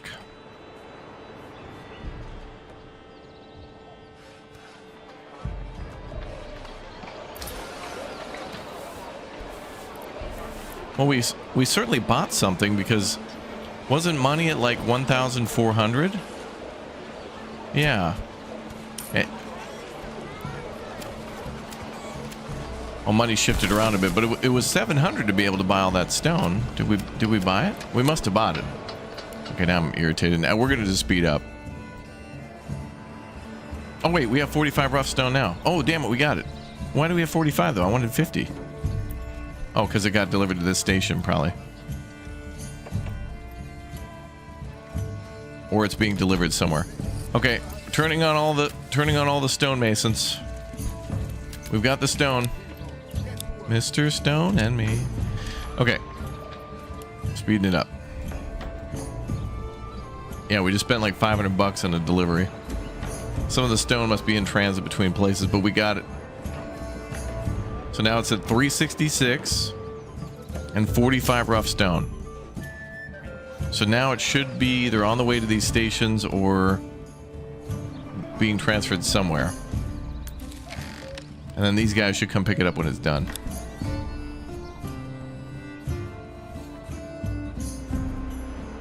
There's still a bunch of maintenance being done around town. Wait, I don't want you upgrading.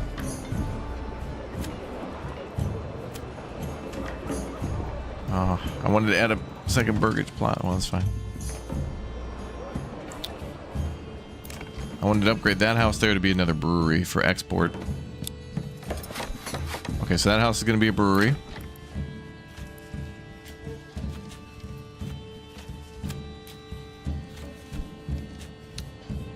It's fine.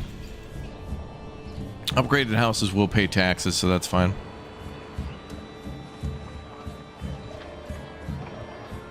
And then I wanted another house to be another brewery too, maybe here.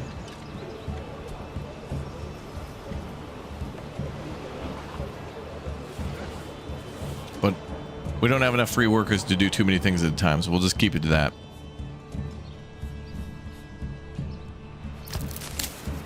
Oh my god, the forger is not full. That's great. Oh, look at this. 62 berries are here. That thing fills up. It's going to fill that up so fast.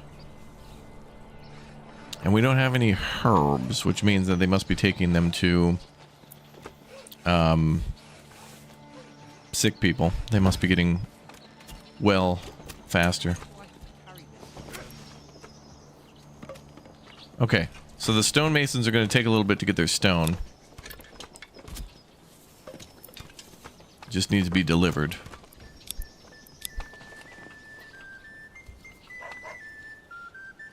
Ooh, yeah, look at that. We're at 50 rough stone. Good. So then I want to put our import at 100 then.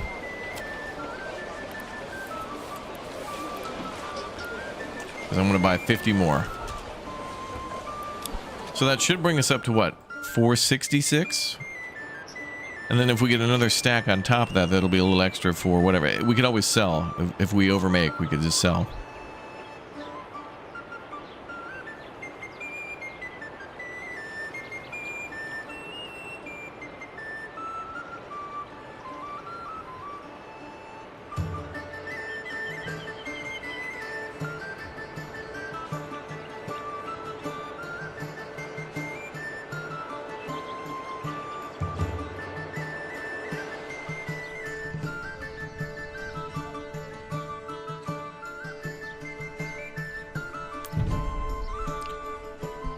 Okay, well, the good news is we got stone at the base. And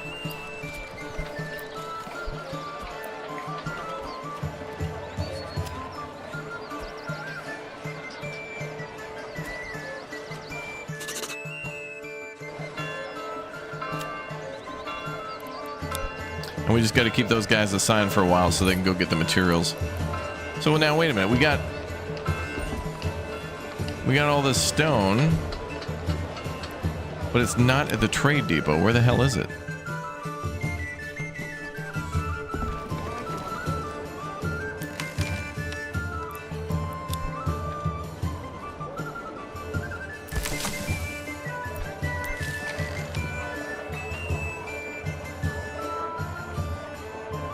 Wait, where is this stone? Wait a minute.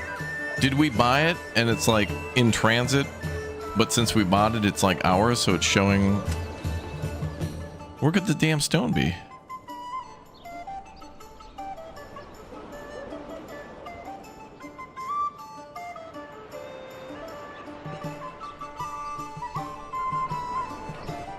It must be in transit then. I don't know. That is just crazy. Like, it is this game with the rabbit holing of where things are and like how they get transferred is crazy. Like, it says we have 50 rough stone, and it's like, okay, we imported that, so it could only either be here at the trading depot, here at the large storehouse, or a different storehouse, or at the crafting sites.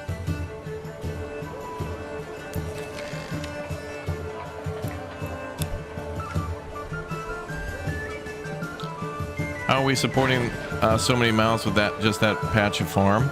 Well, because every house is also producing food. Like, every one of these homes has a little farm behind. So all of this is farmland, basically. Orchards, chicken coops, goats, pigs, and then a lot of rye bread. That is an insane amount of food that's going to come from there. And we still have like 50 bread left over from last year. Well, we're down to 29, but we had 50, and so they're eating it.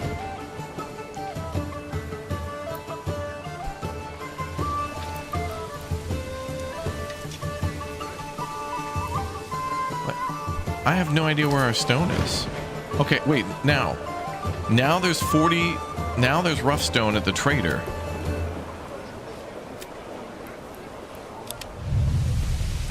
And the freaking truck is all the way down there. Why do I have to carry this alone? I don't know. We must be getting some from our own traders who are delivering it, and some from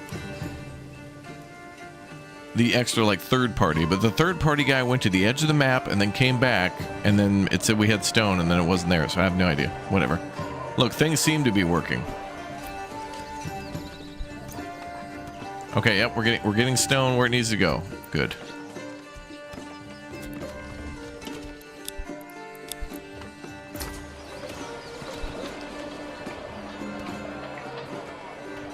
$369. Nice. Stone. Okay, so now we're making enough money, we're making enough exports. We're increasing the... You know, we're going to build another brewery here. That tier 2 house is going to become another brewery. That means more ale exports. We can import more stuff. And apparently we already have a lot of ale. 13. And it's sitting there at the trading post.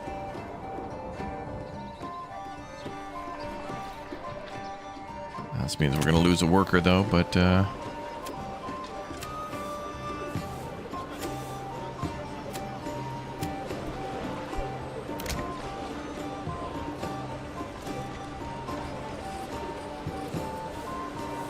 Wait, this is a tier 2. How come we can't select a profession for them?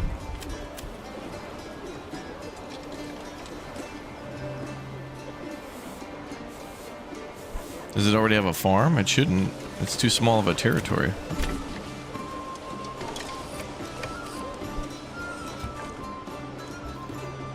Oh, must have to have a burgage plot to do that. Okay. So then that means this one here, I can convert that to a brewery. Okay. Oh, shit. I thought a burgage plot didn't need to be added to that if you upgraded the house. Oh, are we getting invaded? That sounded like an invasion. Oh, it is. Oh, and it's a lot of them. It's 4 groups of 18.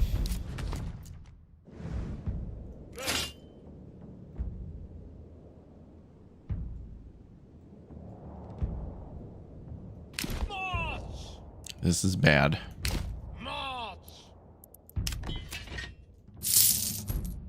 Where are they coming from? Himmelreich?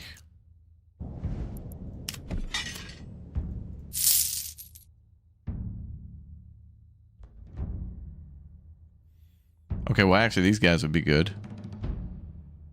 2 swordsmen and archers, good.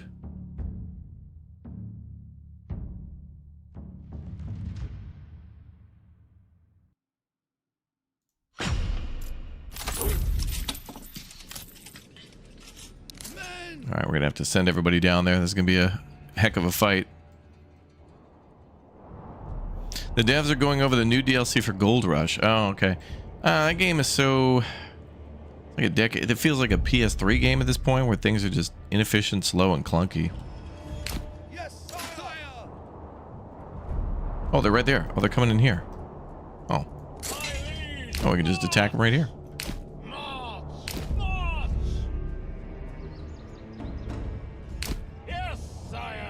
Yep, the bandits are just going to spawn in from the map and come right over here. And then where's the archers?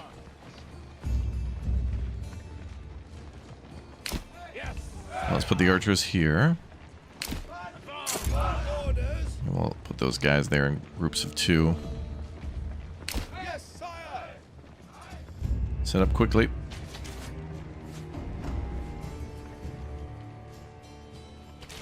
Or don't, whatever.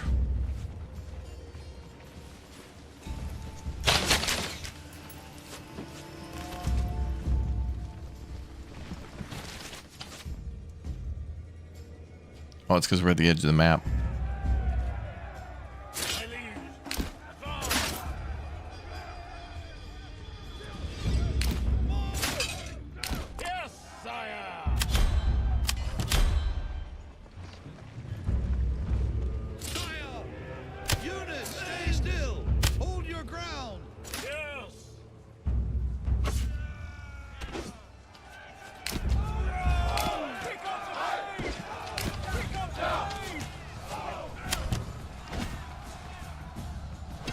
We'll win this. This is fine.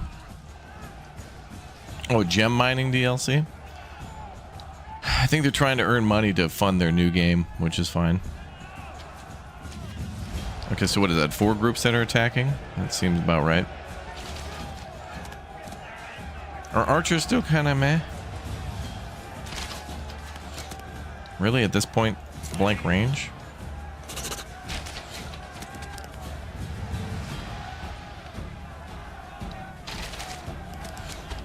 Okay, that's actually working.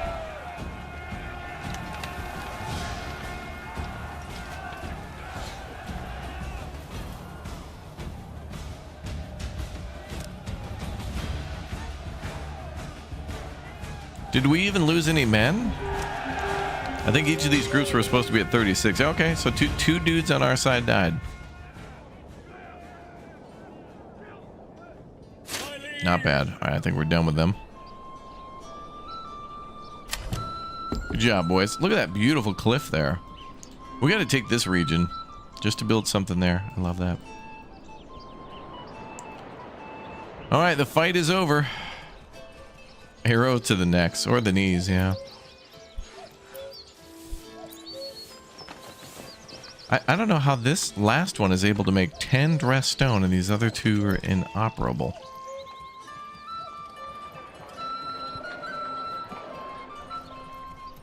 Well, whatever, we're at 375, so I think I want like 100 more. If we get to 475 stone, we'll lay out the castle And then any other things that we build will just kind of be vanity. Like if we want to build extra towers on the walls, then we'll just build those afterwards. We'll put down main towers, and then if it looks a little light, we can always add to it. 27 rough stone. And we're buying another 100, so that should be... Actually, I don't know if that'll be enough. We need like 1,400 for that. But actually, wait, they're only going to buy what we don't have, so minus 27. Or whatever it is at the time that they purchase. Because I think they do a one-time buy, and then that's it. So they come back. Oh, boy. Stone Cold Steve Boston.